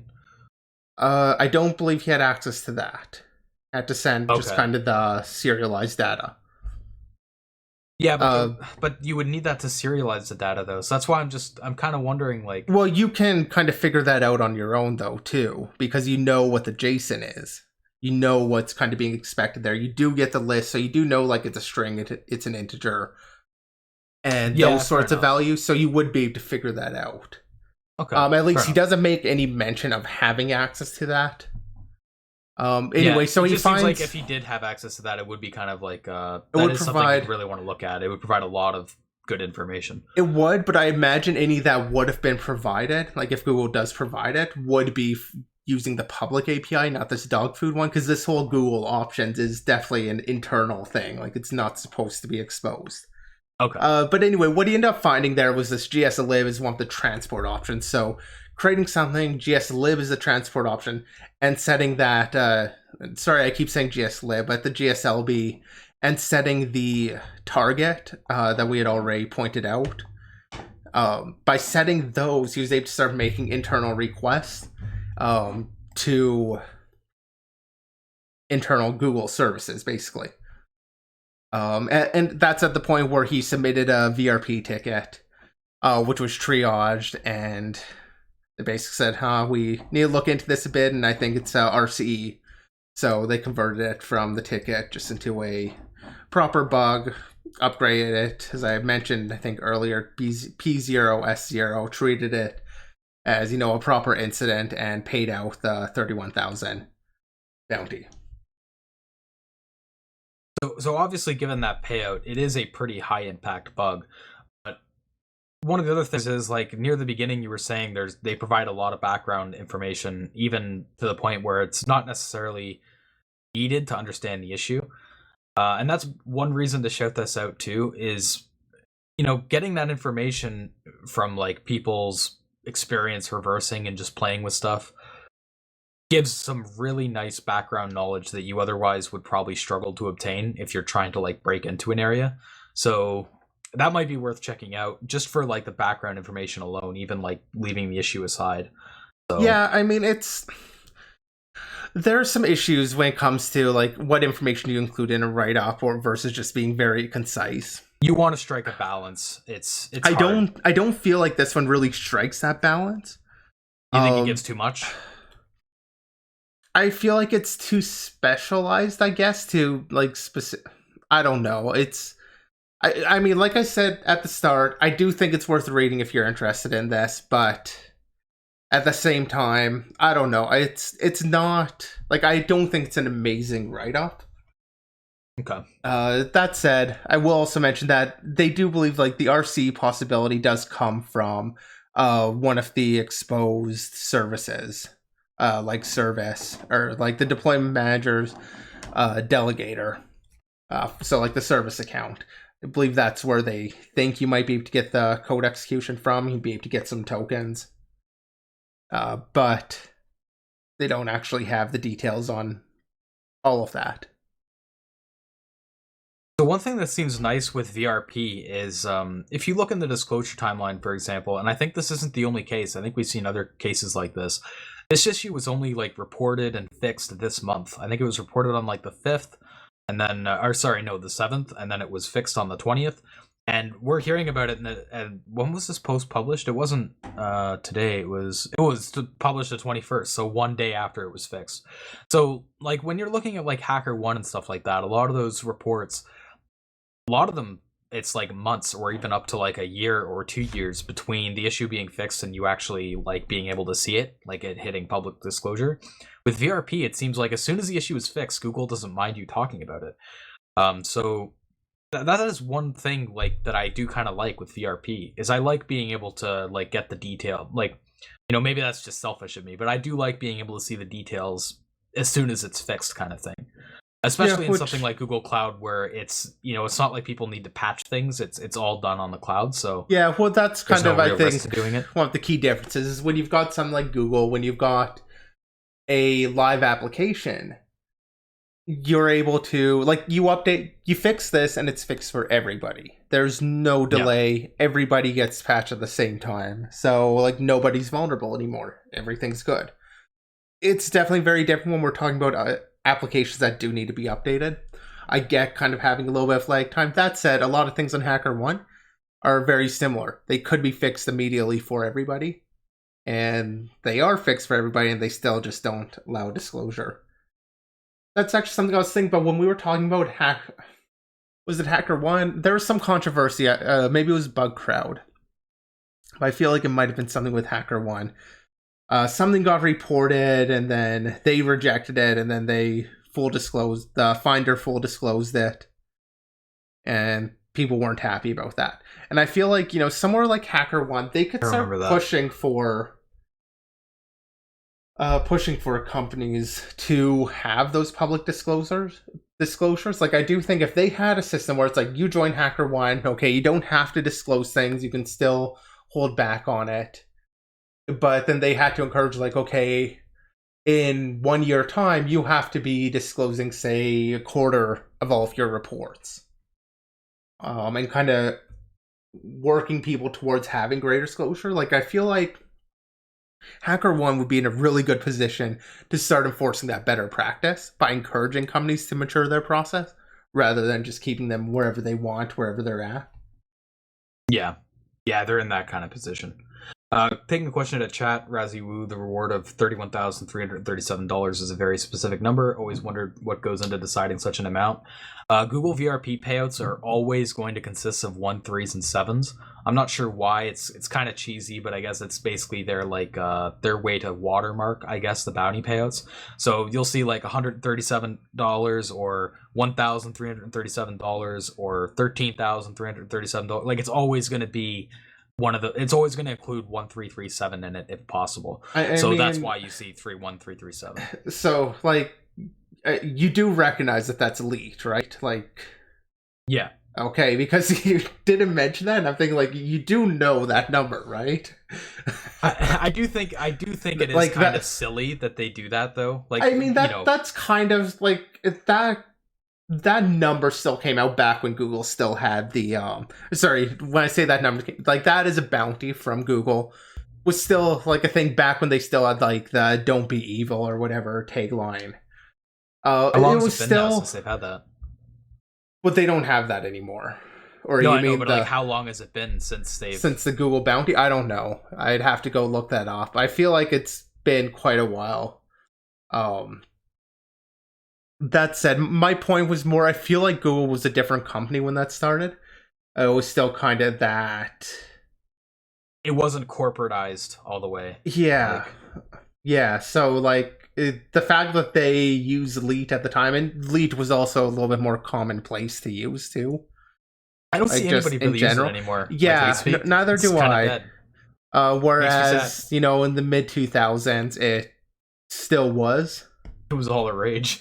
So, like, that's where it came out of, and I don't know, I think it's just a cute thing they do. I mean, I like it. I don't think they decided that's actually worth that and not, $36 instead.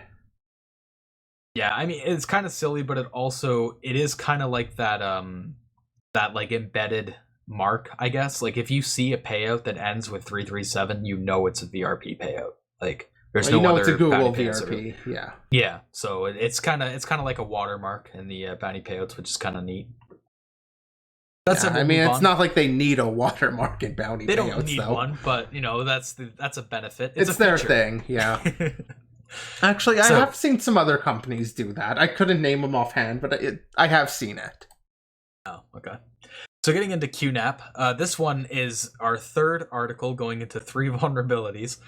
This one in QNAP, PhotoStation, and CGI programs for their network attached storage. Network attached storage. So these vulnerabilities all affect QNAP NAS models. They affect all of them. So the first issue is their video API exposes an endpoint called caption, which will export the file contents of a given file name from a get or post parameter, and this name isn't checked. It just has a straight up directory traversal, which can allow you to get an arbitrary file read. Now, normally this would be an issue, but you would need some level of access to hit it, because you need to be able to access that endpoint, and that endpoint requires you to have access to an album. Like, you need an access code to that. And but the problem there is the API allows you to create sample albums, which will return an album ID, and it will set an authentication code on your session. And because of that, you can get an unauthenticated local file read. So this can be abused to also get an authentication bypass for later exploits, because PhotoStation creates a magic file which contains a login token for the app user, which is like the default user, which is in etc config app token.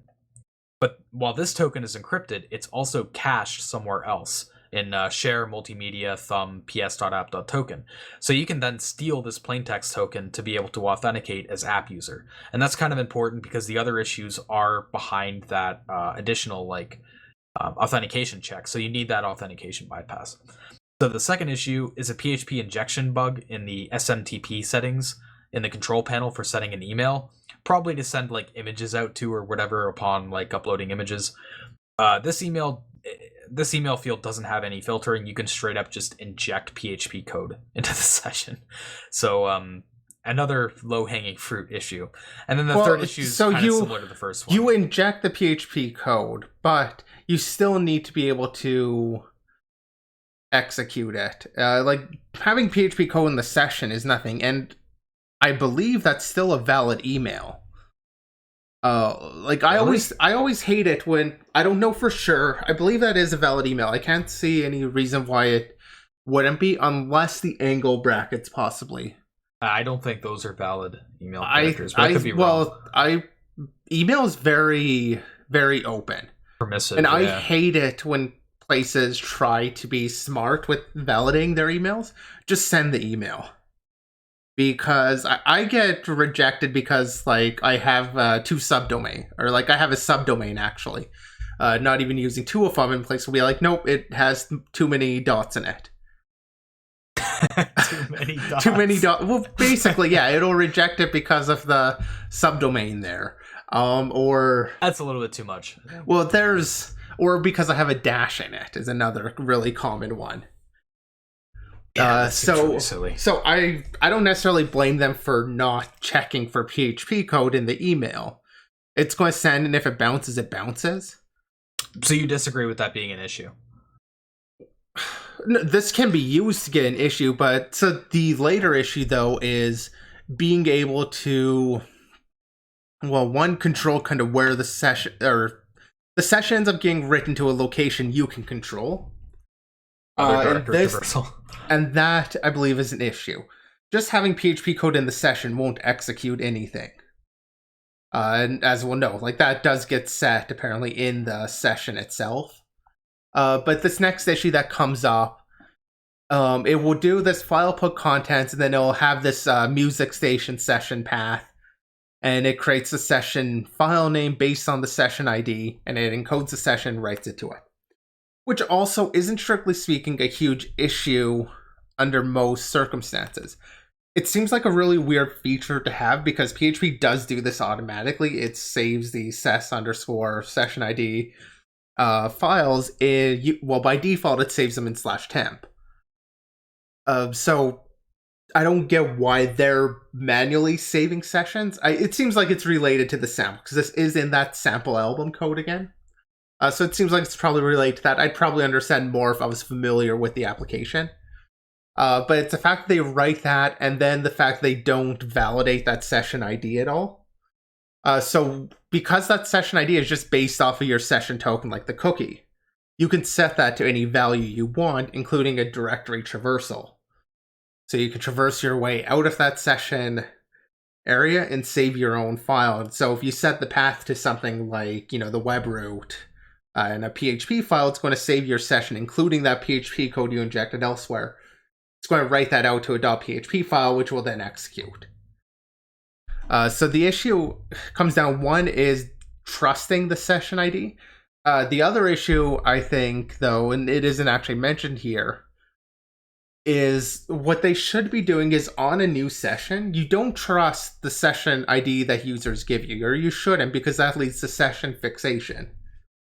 Instead, you should be regenerating the session ID when you have a new session started. The first time you generate a new session ID, regenerate it and use that. So then if they have a valid session, it's also with an ID that has been generated and is safe, then they should just check it too here. Like, I don't think it would be a bad idea to just check that path.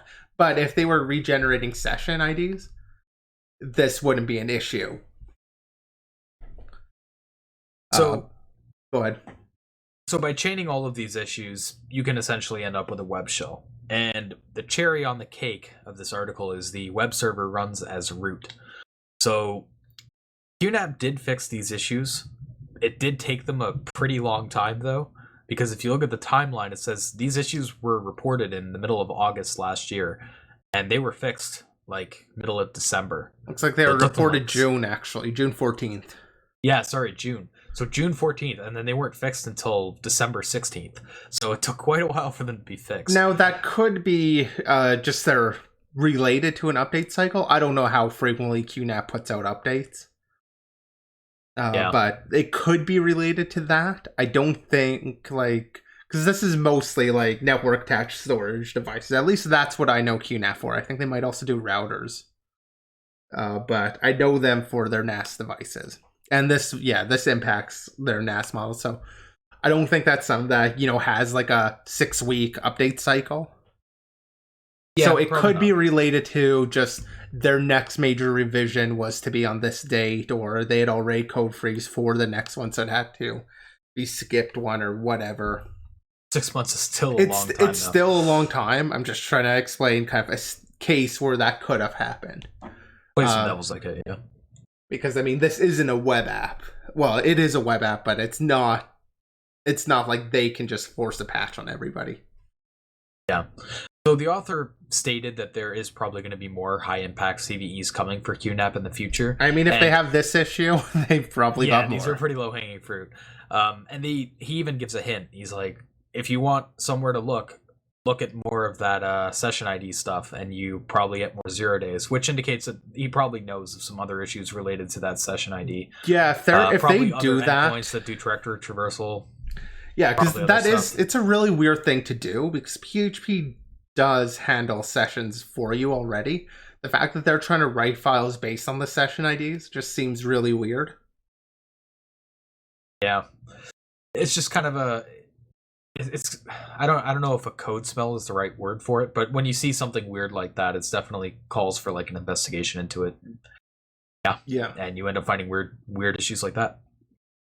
So, getting into eliminating 20-year-old bugs, or actually, well, not bugs, but attacks is a better word. So this is a research post put out by Checkpoint, which is another group that we cover quite a bit on here, and they aimed at killing link attacks through heap attacks. So we've talked about heap attacks in the past and all the like House of X type of attacks. I mean, we were just talking about one earlier. Yeah, exactly. So they aim to prevent one of these types of attacks. So this mechanism isn't just some extension or third-party fork of libc. It's what makes it notable is it's actually being integrated into glibc for Linux and uclibc for embedded stuff. So safe-unlink is something they kind of give a bit of background on, and it's been a super old attack that was fixed a while ago. It was fixed back in like 2005, but to give a little bit of like context, they talk about it a bit. Yeah, so the unlink attack, and that was fixed by something called safe unlinking. So this is safe link. The name will come out a little bit more later, but if you're not familiar, like linked lists have been a common primitive for attacks. You're able to control values in a linked list. Often when you're freeing it, so like, freeing memory ends up, at least at one point, didn't have HX on it, but, ends up removing an item from, or can be removing an item from a linked list, which requires kind of doing some pointer checks where it takes the forward pointer of whatever you've got your target block. It goes forward pointer, then it grabs, okay, what's our backward pointer there? And sets that to, now I'm having trouble visualizing it. It sets it forward pointer back, go, yeah, well, I mean, it's removing it, so it's basically going to whatever links were before it and after it and removing itself by replacing it. Terrible explanation, I know. It's hard to explain because linking is kind of weird, like linkless. If you're looking, it's literally just forward accessing the back. In the protection, it's just checking to make sure it's P, just making sure the forward back and back forward pointers are the same. Honestly, if I say that, that probably makes sense to you if you already are familiar. If you're not, they actually link over to Voodoo Malloc Tricks, the FRAC article that kind of first talked about it. Worth a read regardless, actually. But it talks about the attack there. Yeah. But it's just a common primitive for this. If you can control those pointers, you end up controlling what that back... You end up controlling both where it's writing and what it's writing. It gives you an arbitrary write. So, like you were saying, they introduced safe unlinking to try to prevent that. And basically what they did was they checked if the forward pointer's back pointer equaled the current node. And after that, attackers started moving on, as they always do. And this time they moved on to single linked list data structures for things like fast bins and thread caches. So by corrupting one of those lists, you can basically get an arbitrary malloc, because by corrupting the forward pointer of one of the singly linked lists, you can control what the next item in the list was and get that to be returned by malloc. So you could make that point anywhere to basically get control of that memory. And their new safe linking mechanism tries to prevent that type of attack.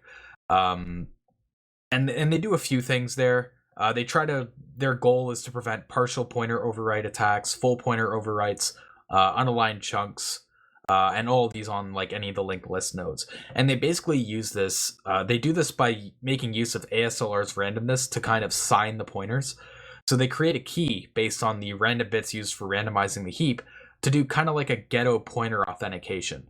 This is very reminiscent of like what you've seen with PAC with like iOS and stuff like that. It's not exactly similar, but it's kind of similar in like how it works.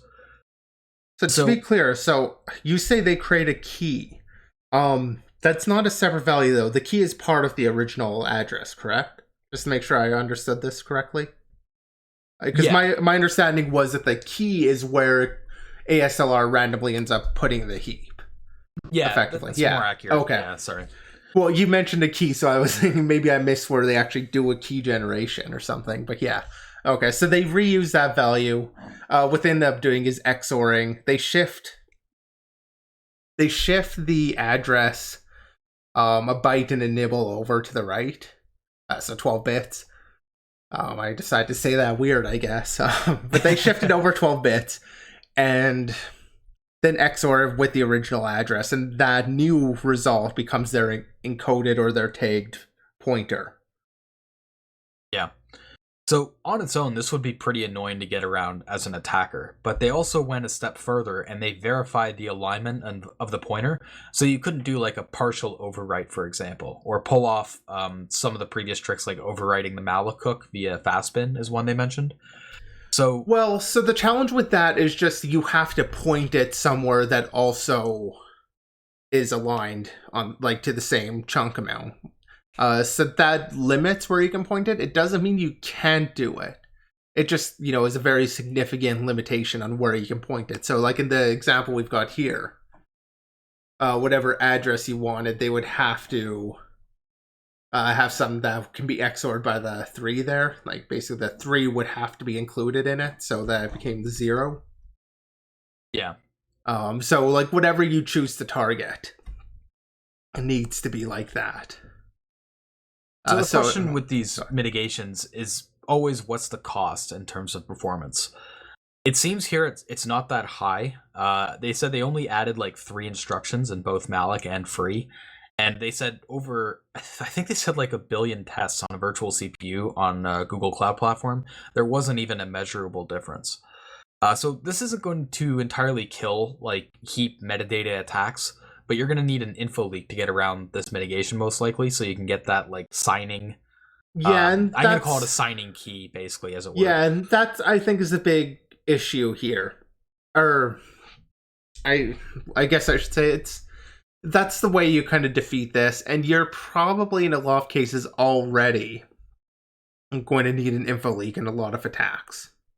Yeah, anything heap based, because it's not deterministic enough. So you're gonna need info leaks. That's a good point. Yeah, so I mean it is a protection. It's not going to eliminate the attack though. So one thing that was kind of weird though that they pointed out was Chromium already does something that's kind of similar to this with TC malloc that they implemented 8 years ago. It's in a very similar fashion. They call it pointer masking. It's a little bit less efficient. It doesn't do the alignment checking, and it uses additional memory references, and it uses more assembly instructions. But it's still not like super high overhead. But like we were saying, this is going to be, or it is being integrated into glibc and uclibc. It's going to also be integrated into TC malloc, but I think it's going to be off by default because I think when they submitted it, Google, because Google's behind TC malloc, right? They were kind of like, this has too high of a performance overhead, which is weird considering these guys call out TC malloc for already having this, but in a less efficient manner. You would think theirs would be an upgrade to what TC malloc already has. So there is kind of like a weird thing there that I don't really understand. I want to say that the TC malloc one is less performant, but does a better job of masking. You would need to leak the mask key itself. I don't believe it uses it like this, where you can kind of use an info leak to get that information about where it's mounted. I believe with TC malloc, it does use a separate key. Okay, fair enough. I might be mistaken about that. I am just going off memory because we're talking about now. I didn't look into it. But I believe it used like a separate key for it. So it is technically less performance, but I think it might offer more security. That said, like I said, I could be wrong, so let me know how wrong I am in the comments. So to be fair to them, in the like conclusion, their final notes, they do note like the safe linking mechanism that they came up with. It's not a silver bullet. It's not gonna cure heap attacks or anything like that. It's just like an extra step in the chain, which is all mitigations are. Like, no mitigation is going to be foolproof. So I think it's cool. I really like the concept. I like the idea of like taking pointer authentication and trying to apply it without that like hardware support. I think that was kind of clever in a way, even though it is kind of easy to defeat if you have an info leak or something like that. I still thought it was clever, and this gives some insight into some of like the heap metadata and how it works and how you can attack it. So yeah, it's another one of those resources to throw in the heap exploitation bin, I think. Yeah, I think that using the ASLR, like reusing that information, is actually kind of a neat idea here. Obviously, like that means it can be broken with breaking ASLR, but I don't know. I think that's definitely an interesting idea. You could take it a step farther and have a key that's generated on program start, like if you modify the CRT stub maybe or something and make it so it's initializes a random key and then add but that key with the randomness. It does add overhead. But... Yeah, that's what I'm saying. I do think it's interesting to reuse that data. Generating a key, something that's already been done. Like that's not a new idea. Yeah, that's true.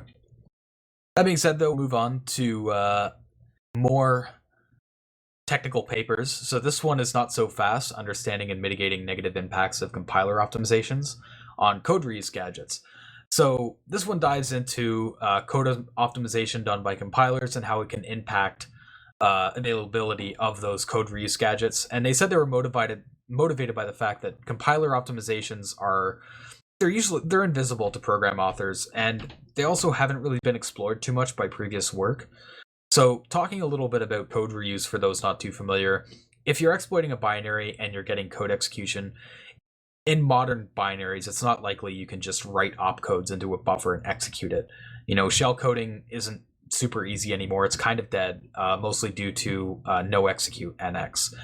And the most common way to abuse code execution nowadays is to use ROP chains. So you use a gadget that allows you to pivot to a fake stack that you set up, and then you set up a series of gadgets in that fake stack to execute that already exists in the code, and then you execute that in a controlled order to accomplish some goal. So you basically use ROP to build up primitives that you can use in your payload. Yeah, but you're limited. The general idea, just because they call it code reuse, is you're reusing, I think you're just about to hit into this, you're reusing code that already exists in the application. So ROP's one example of that. JOP and COP will both, it's jump-oriented and call-oriented, will both also, they're reusing existing code.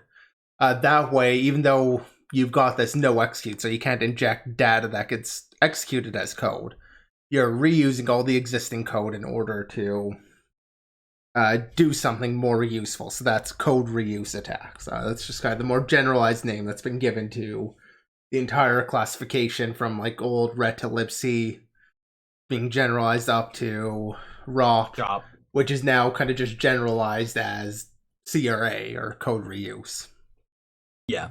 So because of that, the fact that you're reusing code and gadgets provided by the binary, you're going to be limited based on how the binary is compiled, how much code is in there, what the code does. Because the code you're reusing, if you're doing like ROP, always has to end in a ret opcode. Or if you're using JOP, it has to jump or call to a location you can influence. So limiting these gadgets is kind of interesting from a defensive point of view, because you can make it so even if your program has bugs that are exploitable for code execution, it makes using that code execution a lot more difficult. So there's been more of a focus on that lately. And there's various types of gadgets and classifications you can do for them. So there's like intended gadgets, which are explicitly generated by the compiler. In x86, you can have unintended ones because of varying instruction sizes. So you can jump into an instruction midstream to, there's sometimes instructions embedded between other instructions that you can abuse. But this is kind of a new type that they explore, which is optimization-induced gadgets. And so basically what they did here was they tested 17 programs, and they compiled them with various optimization levels from 0 all the way up to 03. And generally, they found a trend where the higher the optimization level, they found more gadgets were introduced. So they have a table here on page 7, which I think Z has already brought up here. So they have all the programs on the left, and then you can see like 01 for BFTPD, 683, and then 03, 781. So as the optimization levels go up, I think in basically every case, the amount of gadgets go up, which is kind of interesting. So they kind of specifically with 03, they had a large gain. But you'll notice, like if you look at gzip, it actually drops with 01 and 02. Goes actually 03 is down on that one. Maybe that's a bad example, but libc URL. That one drops with 01 and 02 and goes up with 03. And they talk about the fact that 03 seems to introduce a lot of vulnerable gadgets. Yeah. So when they root caused it, they found three mechanisms that were primarily responsible for generating all these additional gadgets. One of them was duplication of instructions that produce gadgets. And that's because compilers at optimization level 3, not any lower, so this is one example of what he was talking about, they can selectively duplicate code to increase performance at the expense of file size. And I've seen that in other areas as well, like games commonly do that with assets as well. That way, it doesn't have to make that call, it can just duplicate that code and it's right in there, so it takes the performance down a little bit. It takes the performance up a little bit because it takes the time to execute down a little bit. But that's only employed at the 03 level. The other thing that caused a lot of gadgets to be created was Clang's tail call elimination. That will optimize functions which call another function at the end. It just basically makes it so it replaces the call with a jump. So that has slightly lower overhead because call has to do stuff with the stack and whatnot. Jump can just jump. It just switches the instruction pointer. That's in particular, that's tail call recursion. It's particular optimization, if you're kind of familiar with that. Yeah. So what this code does is it generates, what this optimization does is it generates code to restore the preserved registers, and then it just jumps to another register which contains where you want to jump to. And this creates a super useful jump-oriented programming gadget called the JOP data loader, because basically it loads registers with controlled values from the stack because it's just popping from the stack. So if you control where the stack points, you can get controlled values into those preserved registers, and then it can jump to a controlled location as well. It's a very powerful primitive for jump-oriented programming. Yeah, it's also kind of one of those necessary ones because you do need, like for JOP attacks, you do need to have some gadget that provides you that register control. And jump control. So like you need that jump table access. Yeah, it's pretty rare that you get control of a lot of the registers at time of like code execution. Sometimes you do, like I've exploited cases where that's absolutely the case, and we didn't need that at loader gadget. But in a lot of cases, it's at least nice to have. You might be able to do without one, but it's a lot easier if you do have one. And then the other mechanism was transformative gadgets. And this was just due to like layout changes and offsets and relative jumps. So for example, if you had like a relative jump that jumped to something and then it ended off with hex C3 is the example they gave, that's going to introduce a hex C3, which is a RET opcode for people not familiar with x86. So that introduces more of those mid-instruction stream, unintended gadgets being created. So, overall, it was kind of a mix of things at all optimization levels that result in more gadgets being created, mostly at O3, like Z was saying earlier. So, along with these observations, they did propose a mitigation, other than just not using optimization. So before we go there, actually, I do want to talk about a little bit, like, the results here of just that initial study. Now, I'm going to be honest, I actually didn't really care much for their mitigation. Which, as you're saying, it's a binary recompiler. They have their own intermediate representation that they lift to, rewrite, and then compile back. Better approach, I think, is incorporating with like LLVM or with Clang or GC, incorporating with the compilers to fix some of the bad code, not recompiling. That said, jumping back on some of the findings that I did find interesting. One of the things they talk about are the functional gadget set expressivity. Basically, just how useful are the gadgets that actually were existing. Which I just thought it was interesting to kind of see it laid out here. I've pulled the table up on page 8. Just seeing how... So, these numbers displayed if you're watching. First number is the number of full ROP chains. Second number is what they called ASLR proof ROP chains, which I feel like maybe I don't understand what they were going for with that. Because I would imagine that the number of practical ROP chains versus the number of ASLR proof ROP chains would be, like, if it's ASLR proof, I'd imagine it's fewer than the number of total ROP chains. But apparently it's always higher, so... I'm not sure what they mean by that. Yeah, and I couldn't find what they really meant by that either. They do link off to some other papers that I didn't look into. And then the last one is just, is it Turing complete? They have Turing completeness. So, like, you could do basically any computation then. Which, to be fair, I don't necessarily agree. Like, there's a lot of white papers when they're talking about ROP and stuff. They put, like, this huge, like, emphasis on Turing completeness as if it's, like, the gold standard of how useful or how many gadgets exist or whatever like that. Like, you're never going to need Turing complete ROP chain capability. Like, you just don't need it. You're doing such simple primitives that as long as you can do, like, a few basic operations, you can own it. Like, sounds like a CTF challenge idea. You have to have it's fair because that is one of the few ways to actually measure how, like, if you meet the Turing completeness, you can do any sort of computation. Now, I agree that it's not necessarily, or it's not necessary in most cases, but it is one of the few measurements that you have that's objective. Yeah, it's a set in stone measurement. Like, it's not, there's no subjectivity on it, so that's fair, but yeah, it's just one of those things where I think there's too much emphasis placed on it. Yeah, nonetheless, I just wanted to kind of pull it up here that it was interesting just to look at the results of this, of how expressive the gadgets were, or at least how expressive they thought they were. Just how it changes there. And I mean, it is more or less what you expect, as Clang seems to introduce more gadgets in general. Similarly here, there are also more expressive gadgets in general. Or there are more expressive gadgets, but I did want to point out they did take a look at that, which I thought was an interesting approach. Because the last time, so we did talk about code reuse attacks and the impact, not of compiler optimizations, but of just reducing attack surface. Back in episode 13, we talked about a paper measuring attack surface reduction in the presence of code re-randomization, which focused on how many gadgets were available. So that was obviously a different approach at preventing the gadgets, which had some very interesting techniques there. Actually, worth going back and listening to us on that. Now that I'm thinking back about that one, it was a good paper, but this one kind of reminded me of that. And I kind of like this approach of looking at how expressive those gadgets are versus just how many gadgets there are, which is what the other paper had done.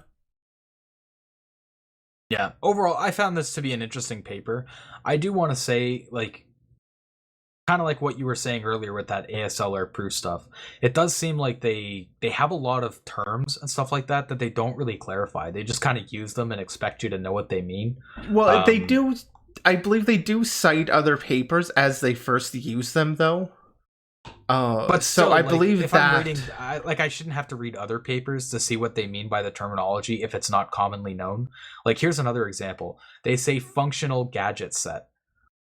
Like, functional gadget, like, it seems kind of buzzwordy, and when I tried to see what they were meaning by that, there just wasn't really much there. It was kind of vague on what they were talking about there. So there are a few examples of that where they do kind of mention it terms. Over here on page 5, where they talk about the functional gadget set expressivity and how they measure some of that. But, like, where do they define it? Like, first they just say, like, functional gadget set, like it means something. But this is where they're kind of defining it.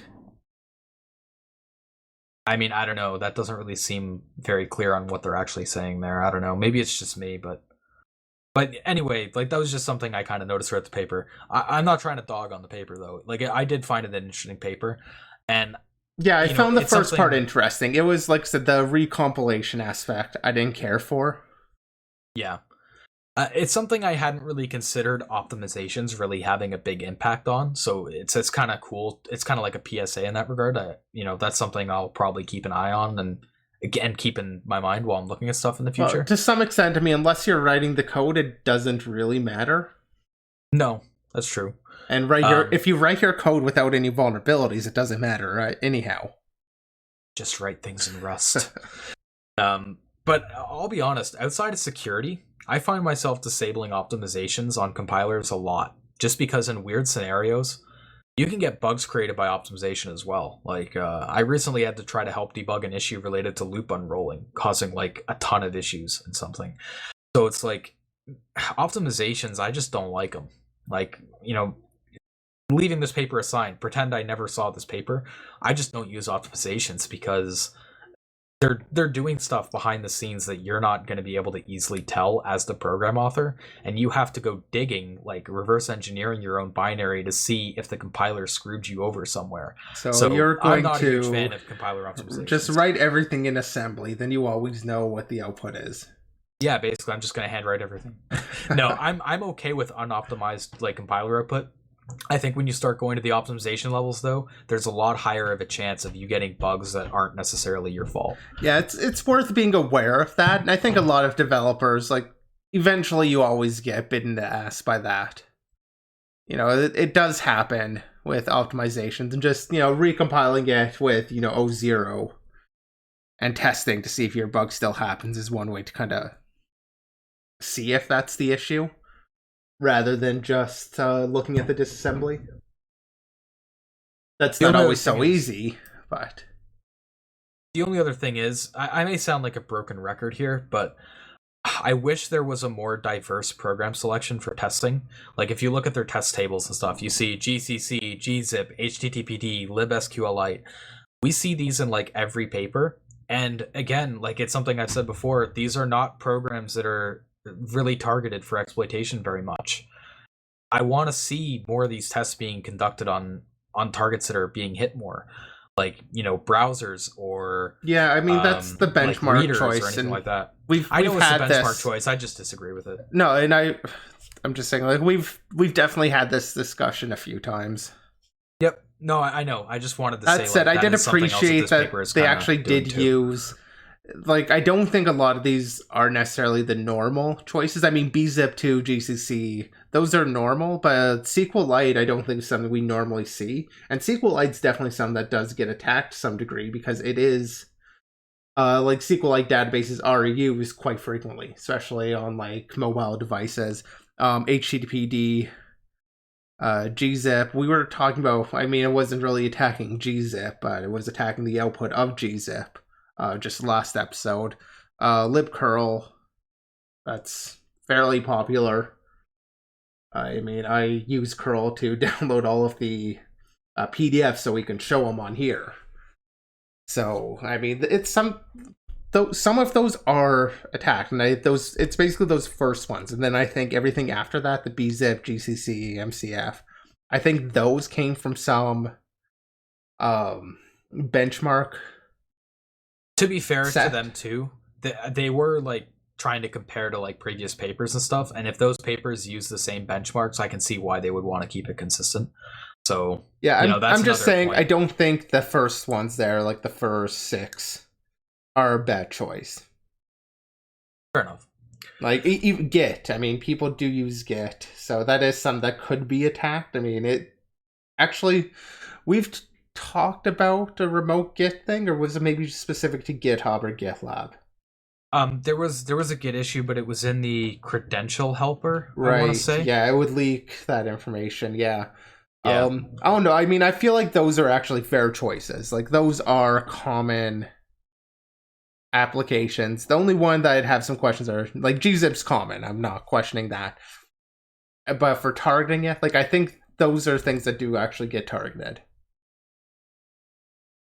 We'll move on to our last paper, which is precise XSS detection and mitigation with client-side templates. So this proposes a client-side XSS solution called Xsnare. So we've seen some client-side XSS mitigations before. Notably, Chrome used to have one. I don't think they have it anymore. They got rid of it. Well, the XSS auditor is being removed. I'm not sure if it's gone yet. It's still not removed? Holy crap. I don't use Chrome anymore, so I wasn't totally sure on that. Anyways, it seems theirs tries to break off from some of the ones we've seen in the past by trying to be more precise. Not just having a catch-all. So it seems how they try to do this is they scan the DOM of incoming web pages through a browser extension. Okay, just sorry to interrupt you, but it has been fully removed as of Chrome 78. Okay, cool. So yeah, it tries to scan the DOM of incoming web pages for injected content by comparing it against the template of expected content through signatures. So it then tries to manually sanitize it. So for doing that, like I said, it relies on signatures. It's kind of like an antivirus in a way, through the browser extension. That, I think, is the problem. It's like an antivirus. Obviously, antivirus can also do some heuristics and stuff, but it uses these signatures to do it. So I've pulled up the one example they have here, an Xsnare signature in the paper on WordPress admin request. And you provide like the endpoint, so it looks between like this tag and the next label in there, or like the label tag, for there to be some injection in there, some HTML code. So one of the immediate problems that I see with that is if you're aware of the signature, you can get around it trivially by including the end part.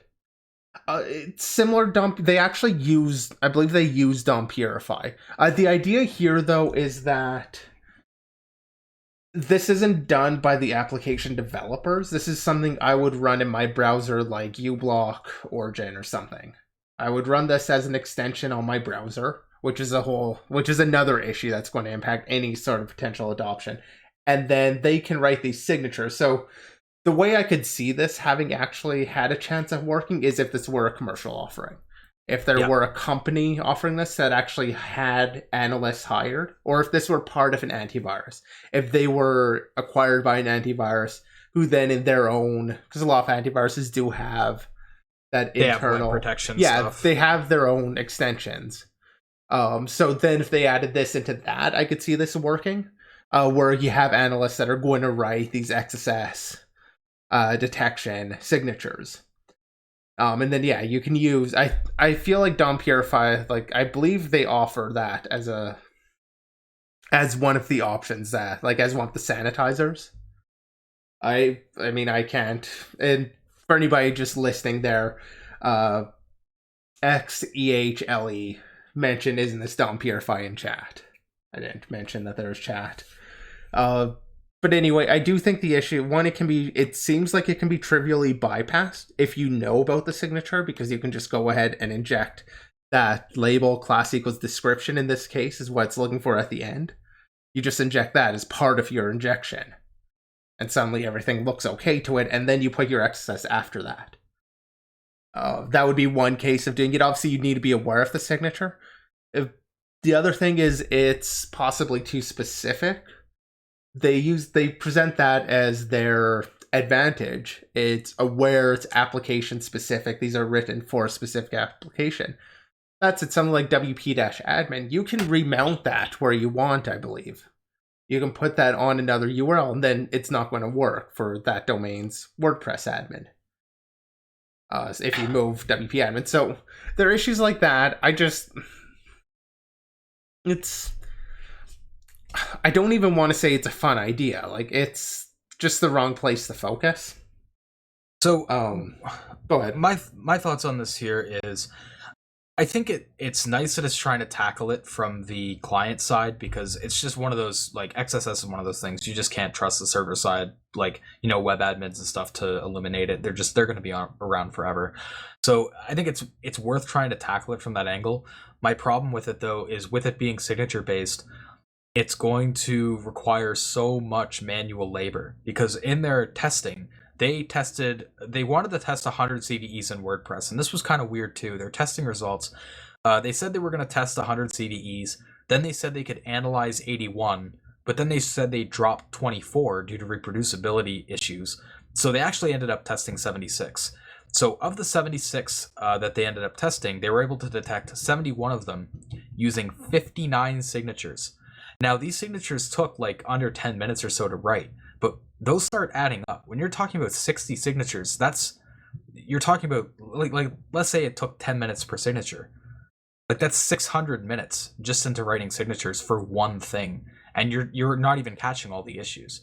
I think there's too much manual labor involved for not enough benefit. Yeah, and that's why I think there needs to be a commercial offering, because if it's a free offering, there's just not going to be an incentive for people to write signatures. Well, so that's the other thing.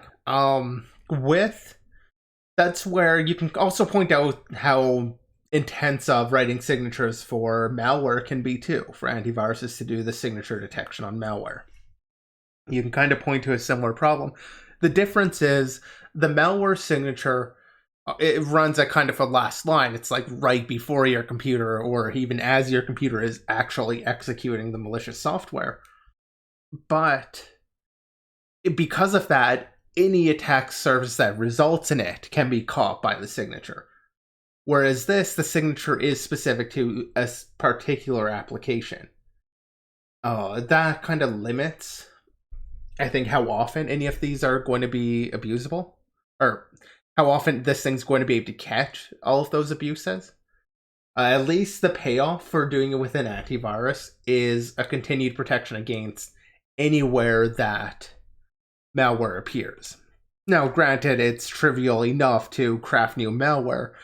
It's a lot less trivial to do malware signature. Off chat, they're saying a significant portion of malware signatures can just be bypassed with bit flips and the like. And yeah, it's really trivial to bypass malware signatures at a single instance or for a single moment, to like just build something that's new and unseen. It's not too difficult. It's more difficult to remain unseen for any significant period of time, though. Which is kind of a noteworthy point, because usually, maybe not usually, but a lot of malware is going to be trying to target a lot of people and get as many infections as possible. So yeah, the first time you run something, if you're like a pen tester, you need to get around an antivirus, super easy, because you only need to infect like one person or, a handful of people. When you start getting up into the thousands, though, it becomes a little bit harder to stay undetected the entire time. There are ways to do that too. I'm not saying it can't be done or anything, just a little bit harder. You do have the payoff for that particular malware is no longer going to be effective. I feel like the payoff is better than the payoff for doing one of these XSS things, which is like, okay, if you get some like WordPress, the payoff might be higher, but not every site's going to be the same like that. And that's the other issue, is like, it's too specific, because something like WordPress is a good target. Like it's a good target to test with their white paper, because there's lots of websites that use WordPress, that use plugins and stuff like that, and WordPress plugins are notoriously bad for like having low hanging fruit issues. So something like this is really good for WordPress type sites, but for other sites that are just running like, you know, their own stuff, you're going to have to add an unreasonable amount of signatures into that. So it doesn't really scale well. So I think this is just another one of those papers where in practice, when you're writing it down, it sounds like an okay idea, but when you actually try to scale it and you try to put it out in like real world situations, it's kind of dead on arrival. It just requires too much manual labor. I mean, it needs commercial backing. If it had commercial backing, there is some promise to at least the idea, as long as they combine that with the more generic cross-site scripting. And I mean, we've already seen how that didn't really work out for Google. Trying to do the XSS auditor was still pretty easy to bypass. Yeah, there were literally GitHub repos full of lists of how to bypass it. Yeah, and I imagine that would be the same thing with something like this too. Like, say, if you're aware of the signature, you can get around it, so it just becomes or at least it seems like. Granted, I haven't run this to actually test what I said, but my understanding of it, what I mentioned earlier for getting around it, I believe would work. So if you ran into it, it's blocked. Okay, let's just what's signature? Let's just change it really quickly. And it's cat and mouse back and forth. There is kind of an interesting angle that I wanted to bring in from the XSS auditor from Google and see if it kind of applies here, or if you think it applies here. So one argument I heard a lot about XSS auditor was people didn't like it because it made server admins and web admins take XSS less seriously, because they'd be like, oh, there's an XSS, but Chrome XSS auditor is going to block it anyway, so it's not an issue, we're not going to fix it. And that was kind of providing like that false sense of security, because it was easily bypassed, but issues still weren't getting fixed because server owners acted like it was bulletproof. And I could see that argument could kind of be used here as well. I don't know if it applies here as well as it did with XSS Auditor. I don't know what your thoughts are on that. I don't think it really applies here, because the issue needs to already be getting exploited before they can write a signature. Okay. Yeah. And I mean, we talked about that XSS Auditor and the admin aspect I believe when we announced the XSS Auditor was being removed. I believe we did talk about that on an episode. Yeah, I kind of wish I went back and got the episode number for that, because we had some interesting discussion around that, and that would tie in really well here, but I don't have the episode on hand. I don't know if you're trying to look for it. I am trying to look for it, but I don't have it on hand. It probably wasn't a headlining discussion, so it might not be like in our title or anything like that, so it might be a bit harder to find. Anyway, yeah, this is just one of those papers where I think the idea was like kind of neat. Like, let's see if we can move what antiviruses do into web, but without commercial backing, it's just not. I don't think it's going to. Yeah, and anywhere. I mean, I guess it's fair not to expect commercial backing from research. It's just like it's as you were kind of mentioning, it's something that just doesn't scale, and that's kind even of the big problem. Even if it had commercial backing, it wouldn't scale well. That's the problem. Well, I mean, it would scale as well as signatures do for antivirus. A little bit worse, I think, but... So, that being said, we'll move on to some shoutouts. I know you have one, Z. Another Port Swigger one. Do you have one? I have one. Do you want me to get to mine while you look for the... No, we've already got the XS one up here. Yeah, so Port Swigger put out something that I thought was interesting. What they put out here was some labs that they call the Impossible Lab. So if you're not familiar, Port Swigger, guys behind Burp, which if you've done any sort of web testing, you're probably familiar with. And they also have the Port Swigger Web Academy, which has several labs for you to learn different techniques, different attacks. So with this, documenting the Impossible Unexploitable XSS labs, these are labs that they have a vulnerability in them, but as far as they are aware, can't actually be exploited. So the idea here is, rather than trying to list like all these different exploit techniques for you to try, which I mean, OWASP has a pretty good list of that, what they're trying to do here is, if you have this situation, like this first one here, where you can't use an open tag followed by an alphanumeric character. That's the restriction on it. If you can do everything else in just your basic HTML context, but you can't use an alphanumeric character after an open tag.